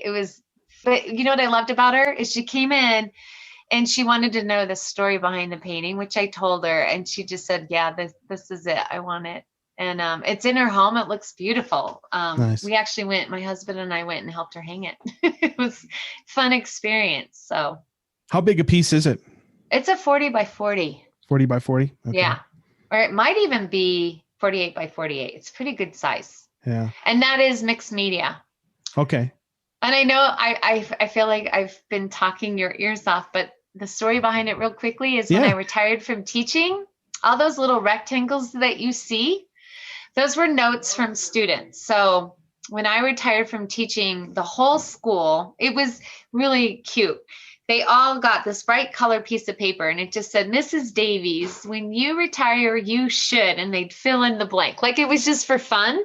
It wasn't like the letters from my former students that were all serious. These were just like the little fun, like you should be a postman or you should swim every day, that kind of thing. It was so cute. And I wanted to honor all of them, right? So what I did is I would read one, chuckle, right? Or just think, oh my gosh, I love that kid from first grade, and I remember him in the hallway because it was the whole school that did it, just not just my students that I had. And then I turned it upside down and I started creating this grid system kind of with these rectangles. And then I messed with them, as you can tell. And the figures were an accident because I had gone in and I was scraping off and an underlayer came out of the black and I was like, ooh, that's good. And so then I just kept doing it. And I did it in a way where they were all lined up and it looked horrible. So then I had to undo them all and put them in this random order, which worked way better. But it's not really random. I think that I think there's a little algorithm in there that I created where the people are. I love that. Yeah. It's a fun piece. I love how you took something that, most people either would have shoved in a box somewhere in a closet or throw away. Yeah. And you repurposed it into a piece that was meaningful and that resonated not only with yourself, but with someone else. Yeah, absolutely. And I have a lot of little papers like that I've kept. I had my husband's loved math and he had a number scroll from like third grade. I have it. I've actually incorporated it into several pieces. Nice. I bet you she loves it too because of the story. She loved the story. Yeah. And she just liked the figurative quality of it and the look, and it was, and I said, she goes, it's just such a happy piece. And I said, I was so happy and joyful when I created that piece. So that's what I was talking about at the early part of the podcast. I really think sometimes our feelings and our emotions come out in the painting. I'm going to take a moment and you can look in the episode notes, and I think a lot of people do this, but if you want to see some of these pieces, you can go to Kristina's website. It's KristinaDaviesArt.com. That's KristinaDaviesArt.com.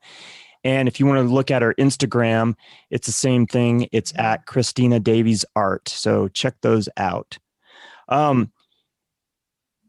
You paint intuitively, and you described it in great detail. And we've asked other artists this question, but would you describe yourself as an empath? Yes, absolutely. 100%. It's funny because with my family always, but when I'd walk into the classroom, I could tell immediately who'd had a rough morning, and a lot of teachers a lot of people have that skill, but it was just like a look, or even like when you're in a store and you see a stranger, you can feel sometimes what people are going through. But yeah, I soak it all in. I do feel like I have that for sure. And sometimes I'm affected by it. Okay. That's what I was just that was going to be my follow-up. If it affects you physically, mentally, if it sometimes is draining. Sometimes, yeah. Sometimes I have my little moments where I need to just kind of curl up in a ball and just feel sad when something major's going on. It's hard to imagine you sad. No, I know. This is me most of the time, but I have my moments. You can ask my family. I do. It's like I'm up here most of the time. And then I usually have like one day where it's my pajama day. I can't really function a whole lot. And I just need to kind of recharge. Or if a lot has gone on. So where you're needed by a lot of people because they're in trauma or stress. And so you're kind of there being the responsible one and the helpful one. And I love that role. That's kind of been my role my whole life. But there are times then where all of a sudden it's like, whoa, I need to stop and just take care of myself and grab my cats and like just hole up for a little bit. So do you get your energy from people or do you get your energy from being alone? I would say both.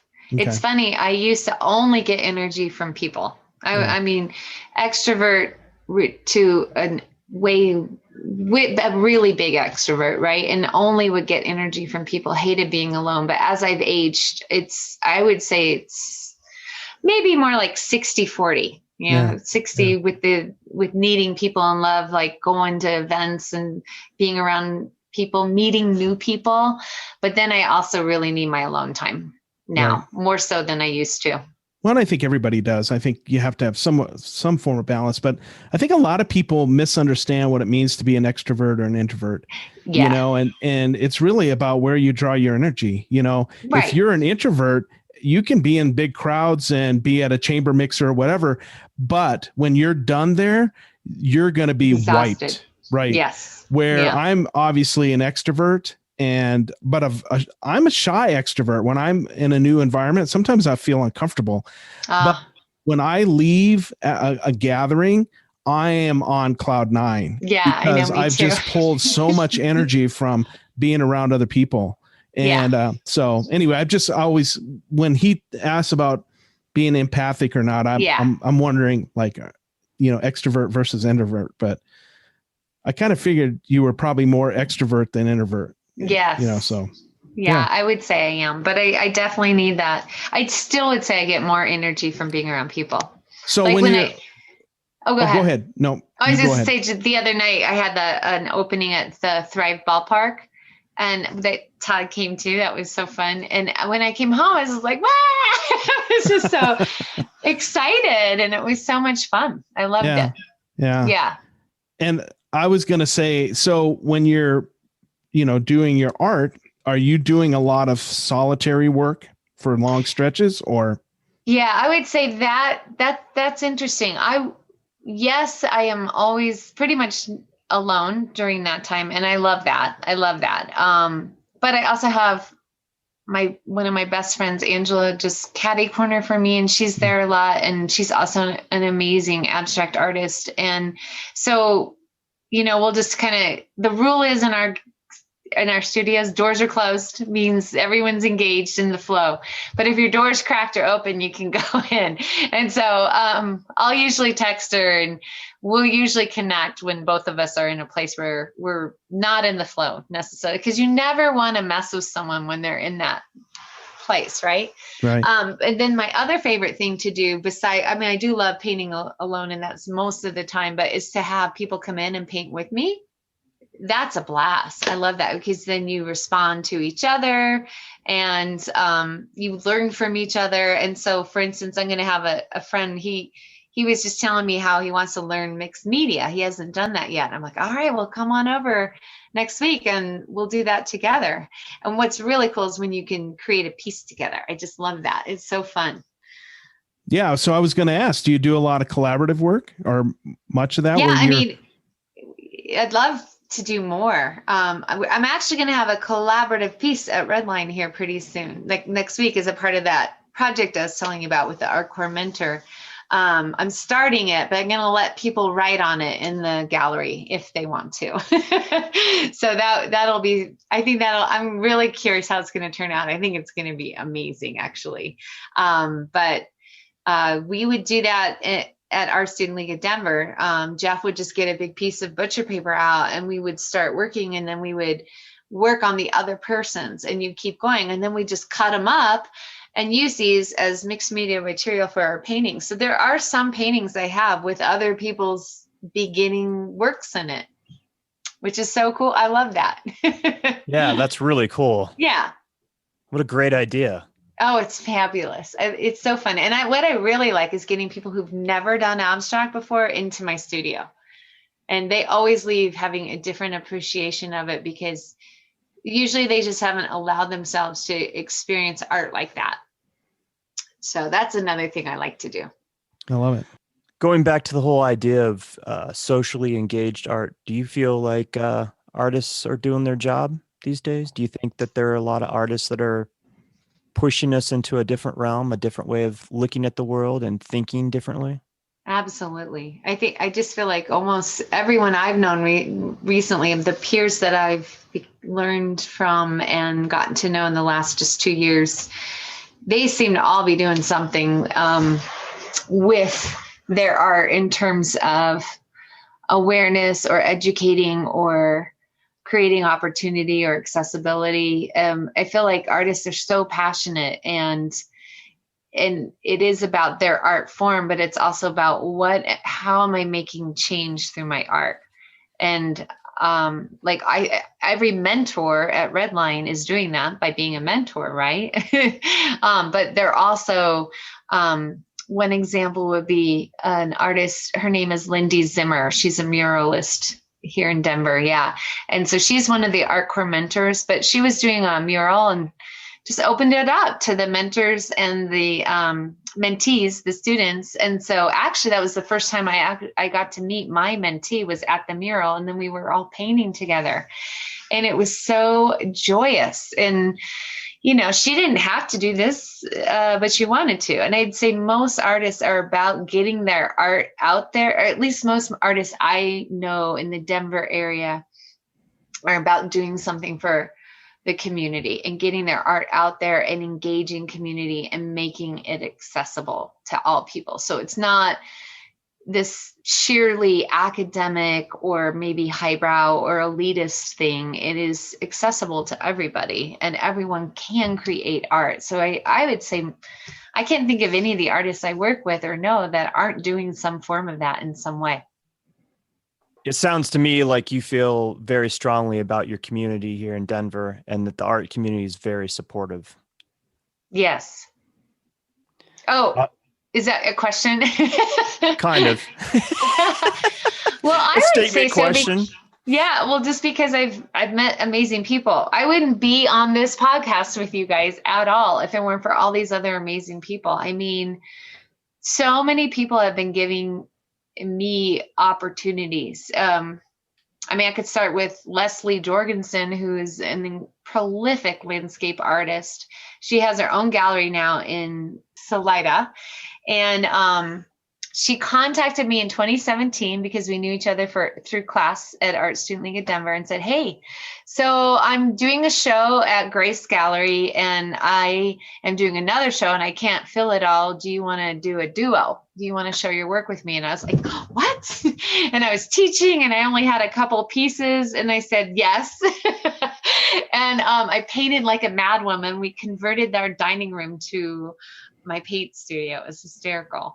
It worked out really well. And I painted, had like 10 pieces in the show. And that was my first show, but it wouldn't have happened without Leslie reaching out to me and saying, hey, I love what you do in class. Would you like to do the show with me?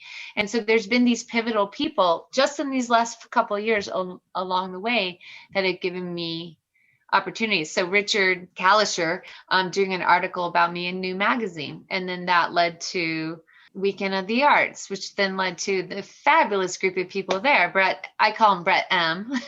and Brett Fox and Annie DeCamp. I mean, now I've met Annie, I've met Michael Dowling, I've met all these people that I didn't know 6 weeks ago. And they've been fantastic, and then I've recently met a bunch of artists from Core New Arts, Core New Art Space. And I've also met Forge Art House that just got voted best new gallery in Denver.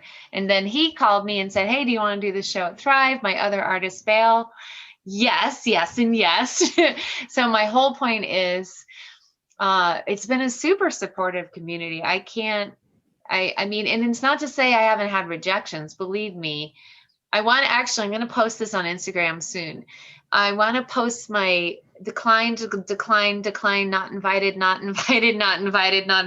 to everything I've applied for the last 2 or 3 years, because that's real, and all the letters I've written to galleries and lots of stuff that you just don't get feedback. You don't get any nibbles. And then all of a sudden these nibbles started happening just the last really 6 weeks. It's been amazing. So, but it couldn't have happened without the kindness of all these other artists and people who just really love to bring art to others, right? And support emerging artists like myself. So let's take a moment and talk about the show that you currently have at Thrive Ballpark. What are people going to see when they walk into that space?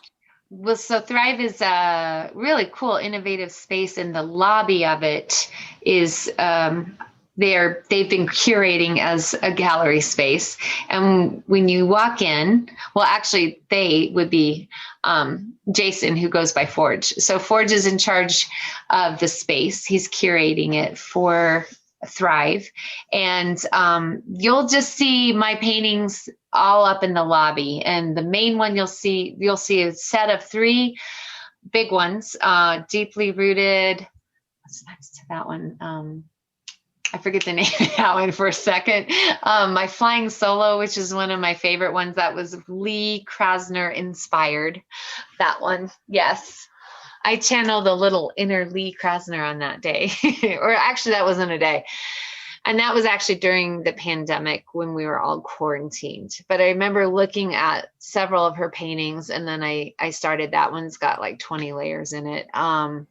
And they'll also see some of my smaller abstracts. Most of my abstracts in the show at Thrive are pure abstractions. There's only 1 or 2 that kind of lean figurative in that one. But yeah, and I think people are surprised about the size when they see them, because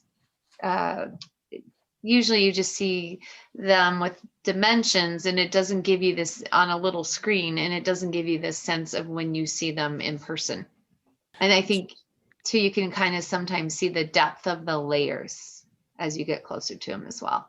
And then some of the mixed media ones have some translucent qualities, or like one that actually has tape on it. And the tape is right there, clear as a bell. So so that's what they'll see. Some of those works. I like the idea behind this Flying Solo. Will you speak to that real quick? Oh, about the pandemic?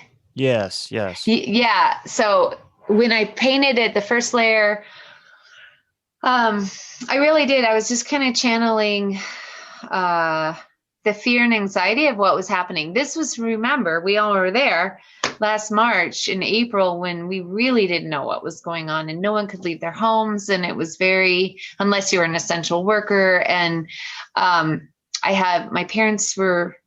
I couldn't see my parents, and we took care of them. Like, we visited them all the time. So it was just, there was all this, my kids were at home with me. Both Sammy and Joel were home. They didn't have jobs at the time. It was like, just, and yeah, it was beautiful to have them home, actually, in retrospect. But, so I would paint the fear and anxiety and just kind of like get all that out kind of viscerally, and then stop. Maybe the next time I approached the canvas, or an hour later, I would paint another layer of like peace and healing, and it's going to be okay, and just breathe. And we're going to get through this. We can work together, and there could be some good that comes from this. Like, so I was alternating all those feelings with the layers, and then like literally scraping away with some of my tools, the fear and anxiety, and painting over with the peace and the healing. And I kept doing that. I did that for, probably a month. I worked on that one. Wow. Yeah. It's a beautiful piece, and it's striking. When you walk in and you see that piece, it's quite amazing. I like the movement in it. I feel like it's moving. There's a movement in it. Right. But thank you. I like that piece too. I'm very partial to it. So what made you pick a limited palette or limited color selection? I think I was influenced I was looking in my book at Lee Krasner's works, and hers were mostly, I want to say, more like burnt umber, black, and like cream colors, but I just love the simplicity of it. And I am drawn to black. It's black and white, and or just two colors, like white and, let's say, bright blue or something. The simplicity of the palette means I don't have to think about color. I can just think about movement and gesture and brushstroke and texture, and how the black and white work together. And sometimes I love adding in color, but sometimes I just love the black and white. And most of the paintings in the show are more of the black and whites. When Forge looked through all of my paintings, he's like, I just think those will be really striking in this space. Because I have some really colorful abstracts too, but I like the minimalist quality of it. How long does the show run for?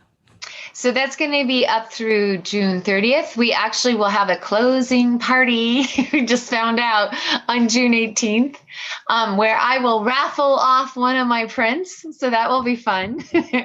And then actually, I think I might be doing something in July, but it's not 100% confirmed yet. But I might have something up for a First Friday event, and a show, and again, at a non-traditional gallery space in Rhino Art District. So fantastic. Keep us posted. Yeah. I see on your CV that you have been awarded some grants. Is that correct? Oh, the one to go to the residency? Yeah, in France?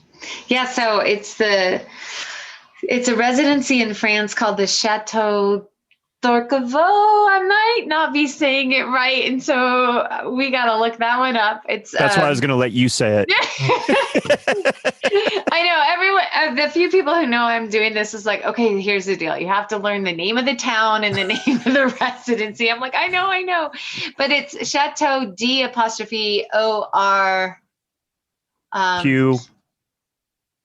Keep going. Queuvaux. Yes, and I don't want to butcher it. I will. Orquevaux? It might be that. Chateau d'Orquevaux. Anyway, it's fantastic. It's this beautiful, beautiful place in France that does these 2 weeks or 4 weeks artist in residence programs, and I got accepted right before COVID. And so they just put everything on hold, which is fine. But they keep sending emails and on Instagram, they keep posting, that they're getting ready to start opening up to non-European travelers, because it's international. So there's 15 artists there at a time, and you might be maybe two from the United States. There might be someone from South America, from Europe, from all over, which is super cool. And then you just get to practice your art for 2 weeks and learn and get to be with all these other artists. And then that award that they gave me is a scholarship to help defer some of the cost. So that's what that is. That's spectacular. Yes. Congratulations. I couldn't believe I got in. When I got the announcement, I remember it's like, what? I got in. I get to do an artist in residence in France. Like, to me, that was just pretty dreamy, right? Yeah. Yes. Yeah. Absolutely. Yeah. So what do you look for when you're looking at residencies? As an artist, what do you want to experience at a residency? I loved what they said. It's like you get to just come and have this space to create, and and then be in a community of other artists. But I love that idea of 2 weeks I feel like when you're in a different location, in a different space, it's going to bring a different quality to your artwork, right? So, I mean, that was and then the location, I'm sorry, but you should see this place. When you go online and look at it, you're just like, I can't believe I get to be there. It's so beautiful. And the estate is so beautiful. It's like, it's in an historic building that's just incredible. But the other residencies I've been applying for, and I haven't got in yet, but I'm going to just keep persevering.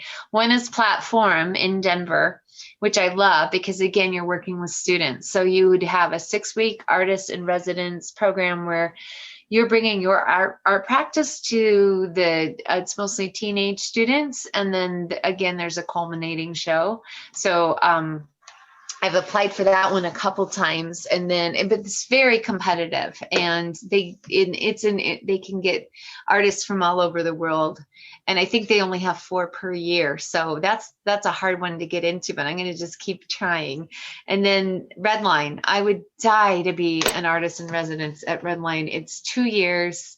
And the studios, I love their studios. I love the current, I follow the current residents and see all the work that they're doing. And they have some amazing artists in that group. Oh my goodness. Absolutely.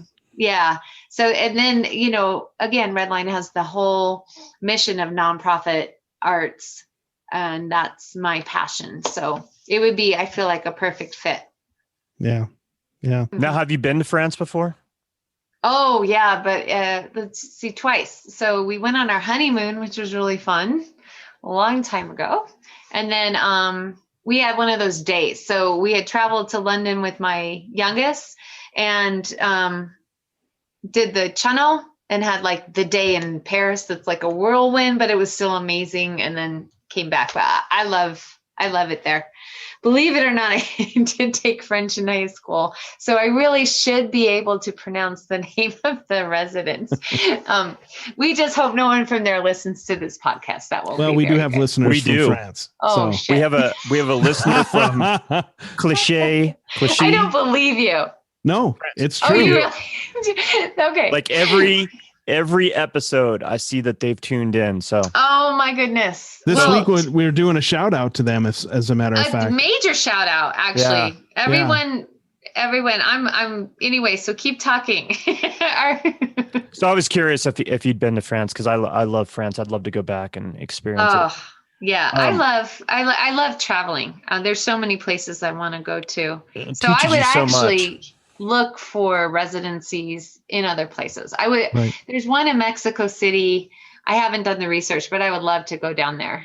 Go to Mexico City for an artist in residence. I've been down there once before, and it's an amazing city. That's what I've heard. I've never been to Mexico City. Oh, it's incredible. The history and the museums and so much art. Oh, so nice. Yes. So let me ask you this question.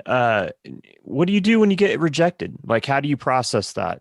And this is a question I've never asked anybody since we've been doing. You never have? We've never asked, like, how do they deal with the whole part of being rejected or rejection? I mean, it's kind of funny. I just think, Well, when I was first getting rejected, it made sense to me because I wasn't there yet. I was maybe putting some work up, or I didn't have my mission statement quite right, or I was still working through the process. But I figure every time you even apply to something, you're learning, right? Right. So the first few times it didn't make me feel bad or anything. There's a few that I've worked so hard on, and I just thought I had all the requirements that I haven't gotten in. And I just thought, that's okay. It's not the right timing for whatever reason. I've always said, one door closes, another door opens. So I just figure you just keep trying. And it hasn't affected me too negatively, probably because of my age and where I am in my life. I know when I got rejected when I was younger, it was devastating. But now I'm just kind of like, it's okay. We'll just keep trying, or that might not be the right fit, and just move on. Yeah. And it's going to happen. It's going to happen again and again and again. And that's okay. That's part of the deal. You obviously use social media. Do you sell art off your social media? Have you had sales off your social media? I have. Yes. Recently someone said they found me through Instagram, and then they came and did a studio visit and bought a few paintings. So that was a great experience. A fabulous couple. Like, I adored meeting them. So it's really fun to meet people who seek you out because they like your artwork. That's pretty cool. So I have not a ton, but a little bit. And I'm just right now for the month of until the end of June 30th, basically, I'm in, Art Taos and I are working together. So all my pieces and my prints and everything that I'm doing right now is going to be through Art Taos, but I don't, except for that. And I'm also part of CORE, and that just happened recently to be a part of CORE New Art Space. Other than that, I just sell on my own or through my studio. Okay. Yeah. Oh, except for that, I've got it's Brett. The people at Bridge Project have been so amazing, and they've let me have some pieces in the museum store there. So that's been great too. All kinds of incredible things are happening for you right now. Yeah, it's just like boom, boom, boom, boom, boom. Gotta ride that wave. How do you go about pricing your art? Because you produce like extremely large pieces. So do you have a formula? I do. And I don't know if this is the best, but I think for me, it's just been really simple. And again, my friend Leslie Jorgensen helped me out. She's a really good marketer and artist, but she's really good at business because everything she did before she painted full time was in marketing and graphic design. And so she had me just start out with just doing $1 or $1.25 per square inch. So it's just, there you go. And it's set. And actually, when I look at it and think about it, it works pretty well for an emerging artist. And it's still pretty, like, from my point of view, seems pretty pricey. But then I look at the size of those paintings and I think, no, that's pretty accurate. When I go to galleries and I see artists and the size of their paintings and what they're asking for, I feel pretty good about where I am with my pricing. Because if it's a really established artist, they're going to be able to ask for a lot more, which I completely understand. But I'm not super low and I'm not super high. I feel like I'm just kind of just right for emerging. And so I'm sticking with my $1.25 per square inch for right now. It's very transparent, and it's just, and then my price is just, that's what it is. It is interesting because there are certain pieces that you love so much, you want them to go. You're like, no, that one, no, that one's 10,000. But that's what I love about it. It's kind of objective. And really, when I did take the time to price out like materials, I had to get it framed. I had or stretched and framed, and the time it works out pretty well, that formula. I don't know if I'll always stick with it, and I might need to do something different in the future, but for now that's working well. What other business tips or tricks have you learned since you've become a full-time artist and you're really trying to, this is what you do now? Yes, I just discovered, make yourself a business. I just did that, and make it all legit in terms of having your own bank account. And maybe everyone was doing this. I wasn't. So this was important for me because I don't have that background. I have my background in teaching, and wasn't always my favorite thing to do, was the bills and the finances and all that. And now it's like, wow, this is my business. I need to figure this out. And so having my own bank account, doing artwork, Archives, it's a software program for artists that's so good, and it allows me to enter in all my expenses and then all my earnings, and so then I can actually get a feel if I'm making ends meet. So until recently, I was, of course not, big time deficit for several years, and then I would say, just recently, I might be able to pay rent on my studio and pay for some my supplies and call it even. So right now I may be breaking even for like the last 3 months, which is good. Yeah, congratulations! I think that's phenomenal. Start somewhere, lucky, right? I'm lucky because I have my teaching retirement, so I have that monthly income that comes in from my retirement that helps. And I'm also married. So I have my husband's, like, we have income together that we both can use. So I am very fortunate. If I were to try and only make a living off my art, I could not do it. And I don't know none of my artist friends, even my ones that are, I wouldn't say none, very few of my artist friends are making a living off their art alone. Most of them have other jobs that they do in addition to them painting. So that's not to say it can't happen, but, and then also the other thing is just getting really good at social media, which I was not. On my first show I ever had, someone from Rhino Art District came to take a picture of me. He goes, "Okay, I'll tag you." What are you talking about? And he goes, "Wait, aren't you on Instagram?" And I said, "No, I don't do social media at all." And he goes, "Well, you're going to have to." And he was right. I would say my visibility as an artist, and the main break I had came through Instagram. So even though I think there are some pluses and minuses, if it's been really powerful for me in terms of just getting my artwork out there. People's got to be able to see your stuff. So, right. And yeah. you're reaching a lot bigger audience when you're on, social media. Absolutely. And I just, it's all artists. 90% of the people that I follow and who follow me, we're all artists. And it's great to look at everyone's artwork and seeing what everyone's doing. And then I have friends and family, which I love keeping them in the loop too. So, but I'm always, I don't know, there's this fear that for me, it's a fear of putting yourself out there too much, because that wasn't always something I was comfortable with. And it's still not. I'm like, oh God, does this sound like bragging, or does this sound like, oh God, not you again. I don't want to hear from you. But at the same time, like, well, right now this is my business. So I need people to know this is what I'm doing in my business, and it's okay to do that. Yeah. Yeah. I think it's necessary. I struggle with that a little bit. It's the generation that we're from. Like that, what is it? How we were raised, where like we're just putting ourselves out there all the time. But that's the way the new world works, right? Yeah, and it's not foreign to the younger generations, but like yourself and Wes and myself, that's not how we grew up. No, you didn't walk around talking about yourself all the time, so it's kind of a different mindset to get into, right? Yeah. But it's necessary. You have to do it.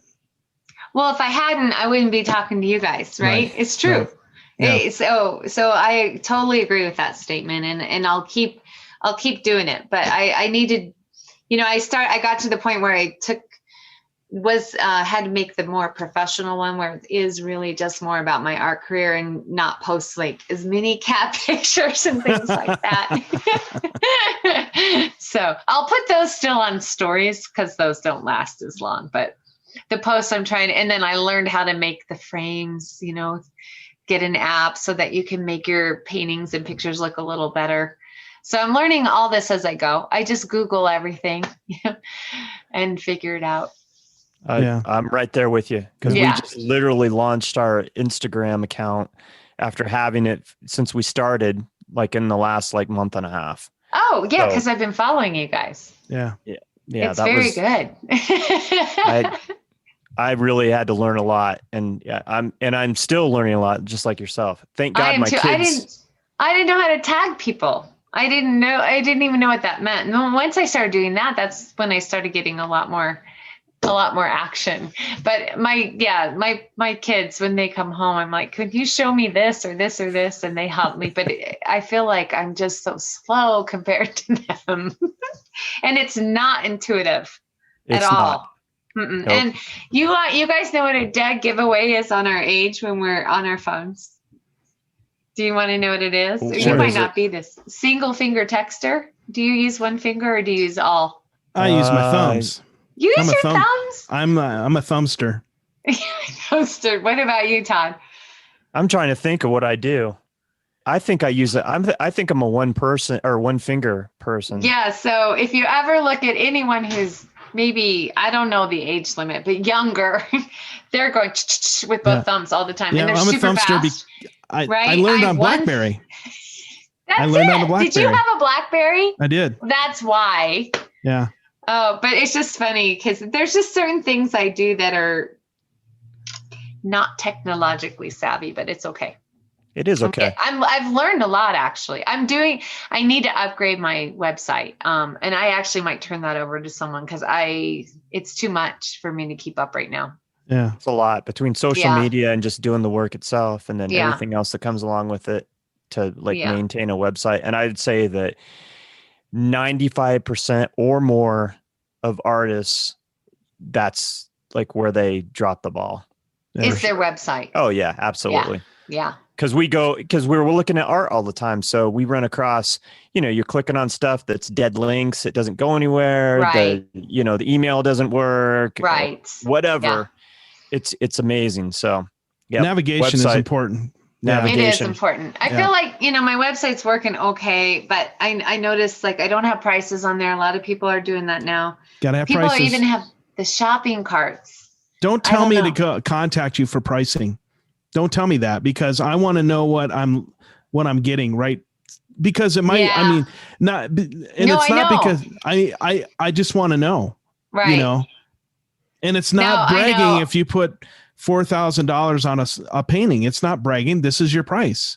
And you're exactly if I don't have $4,000 and I send you a message saying, hey, what's your pricing? And then you send me back something that's out of my price range. Yeah. Well, I've just wasted your time and my time. You're right. I know you're right. I just did a seminar through a gallery and they talked about that. And so I know I have to do that. I just haven't yet. But I just seen somebody else's website and they said, contact me for pricing. And I'm like, well, I don't know if I'm in the ballpark. Or, you might look at it and say, oh my God, that's a smoking deal. And I think their art is undervalued and I'm going to jump on it now. Yeah. Because I know in 6 weeks, they're going to be asking more money. Right. So you're exactly right. And most of my friends do that. So that's something I got to do, but I will. right after this podcast.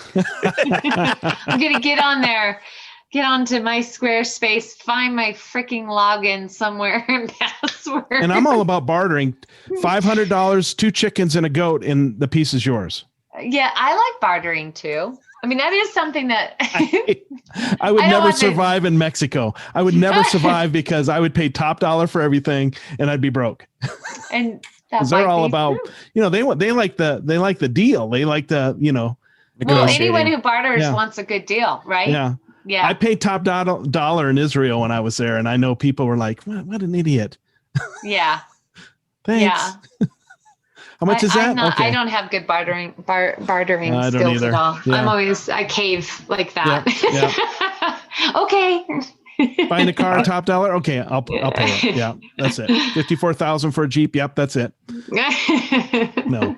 I love the deal. At that. Do you? I love negotiating. Oh yeah. Oh God, it makes me so uncomfortable. I have a whole thing that I do. Like if I'm buying stuff off Craigslist, I have a whole system that I have worked out. I need you to be my buyer because I suck at it. I love. I don't want to hurt people's feelings. It's ridiculous. Get up and walk away. Like, The worst thing they can do is say the worst I can do is say no. It's no big I deal, know. right? I know. I know, it's ridiculous. No, I know.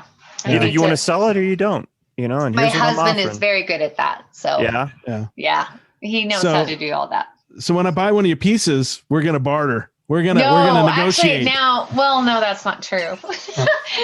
Never mind. I was gonna say I every now and then I'll be like, oh, I'll offer a 20% discount because XYZ, and then all of a sudden I'm like, shit, why did I do that? Coming in. That was the other thing the seminar said was she said, and don't that's your price, stick with your price. Don't offer anything less. Okay. I think that's great advice. It is. I'm going to come in and say, Kristina, you got to sharpen your pencil because we're going to wheel and deal. And I'm going to say, nope, $1.25 per square inch. So this is it. All right. Sounds good. Suck it up, Buttercup. Yep. Wes, you have any more questions? I got my question I want to ask. You know which one I'm going for. And I used to like set it up, but I don't set it up anymore. Okay. So without setting it up, what's it mean to be bold as an artist? What's it mean to be bold as an artist? Bold means taking risks. So doing things you've never done before, trying something new. Bold means speaking your truth, being authentic, not putting on a facade of someone who you think people might want to be around or they'll like you as an artist, but just, this is who I am. This is doesn't matter. I guess, so being true to yourself and taking risks and being strong in your passion about creating art and being an artist, like feeling value in that because it's something that's important in the world and it's something that's important to you. Good. Love that. And I can tell by your painting and by my interactions with you and by this episode today that you are very authentic and you are who you are. And I love you for that. Oh, thank you. Thank you so much. This was a blast, you guys. Had a great time. So edit away, because otherwise you're going to have to do a part 1 and part 2. I'm looking at it here. I don't want to be the next. I don't want to be a 1 and a 2. We won't say that. No. We learned a lesson early on, and we don't do multiple parts anymore. Okay, good. No. Yes. Yeah. No, yes. It's a one-parter, whether it's an hour or 3. It's a one-parter, and so. Well, I'm sure there's a lot that can be edited. I know that's your thing, Wes, right? Yeah. Yes. We have some good stuff here, though. So it is my thing. But there's gold in this episode for sure. I love it. Yeah. I love it. Yeah. Kristina, thank you. You guys are so fun. Oh, thanks. You know what? I admire you. Your inspiration. I think your work is absolutely exquisite, and I'm really happy to hear all these amazing things that are starting to shake out, and I can't wait to hear and see you in person the next time. Yeah. What else you have going on? You're just on this upward trajectory, and I can't wait to see where you go. So thank you so much for spending time with us. Oh, it's a blast. Thank you so much for having me. And I just really appreciate it. I appreciate that you guys invited me on. So. Well, it's been an absolute pleasure being with you tonight. Yes, I'm going to go eat dinner now. It's 10 p.m. No, there's no dinner now. It's bedtime snack, maybe. Yeah, I got to go eat dinner too. Oh, my God. Okay, Todd will too. All right, well, I know I'll see you guys soon. Kristina's show runs through the 30th of June at Thrive Ballpark. Interconnected. Go down, check it out. I'll have the information in the episode notes for this week. And on that note, for the Tenant Podcast, I'm Todd Pearson. And I'm Wes Brown. Have a great week.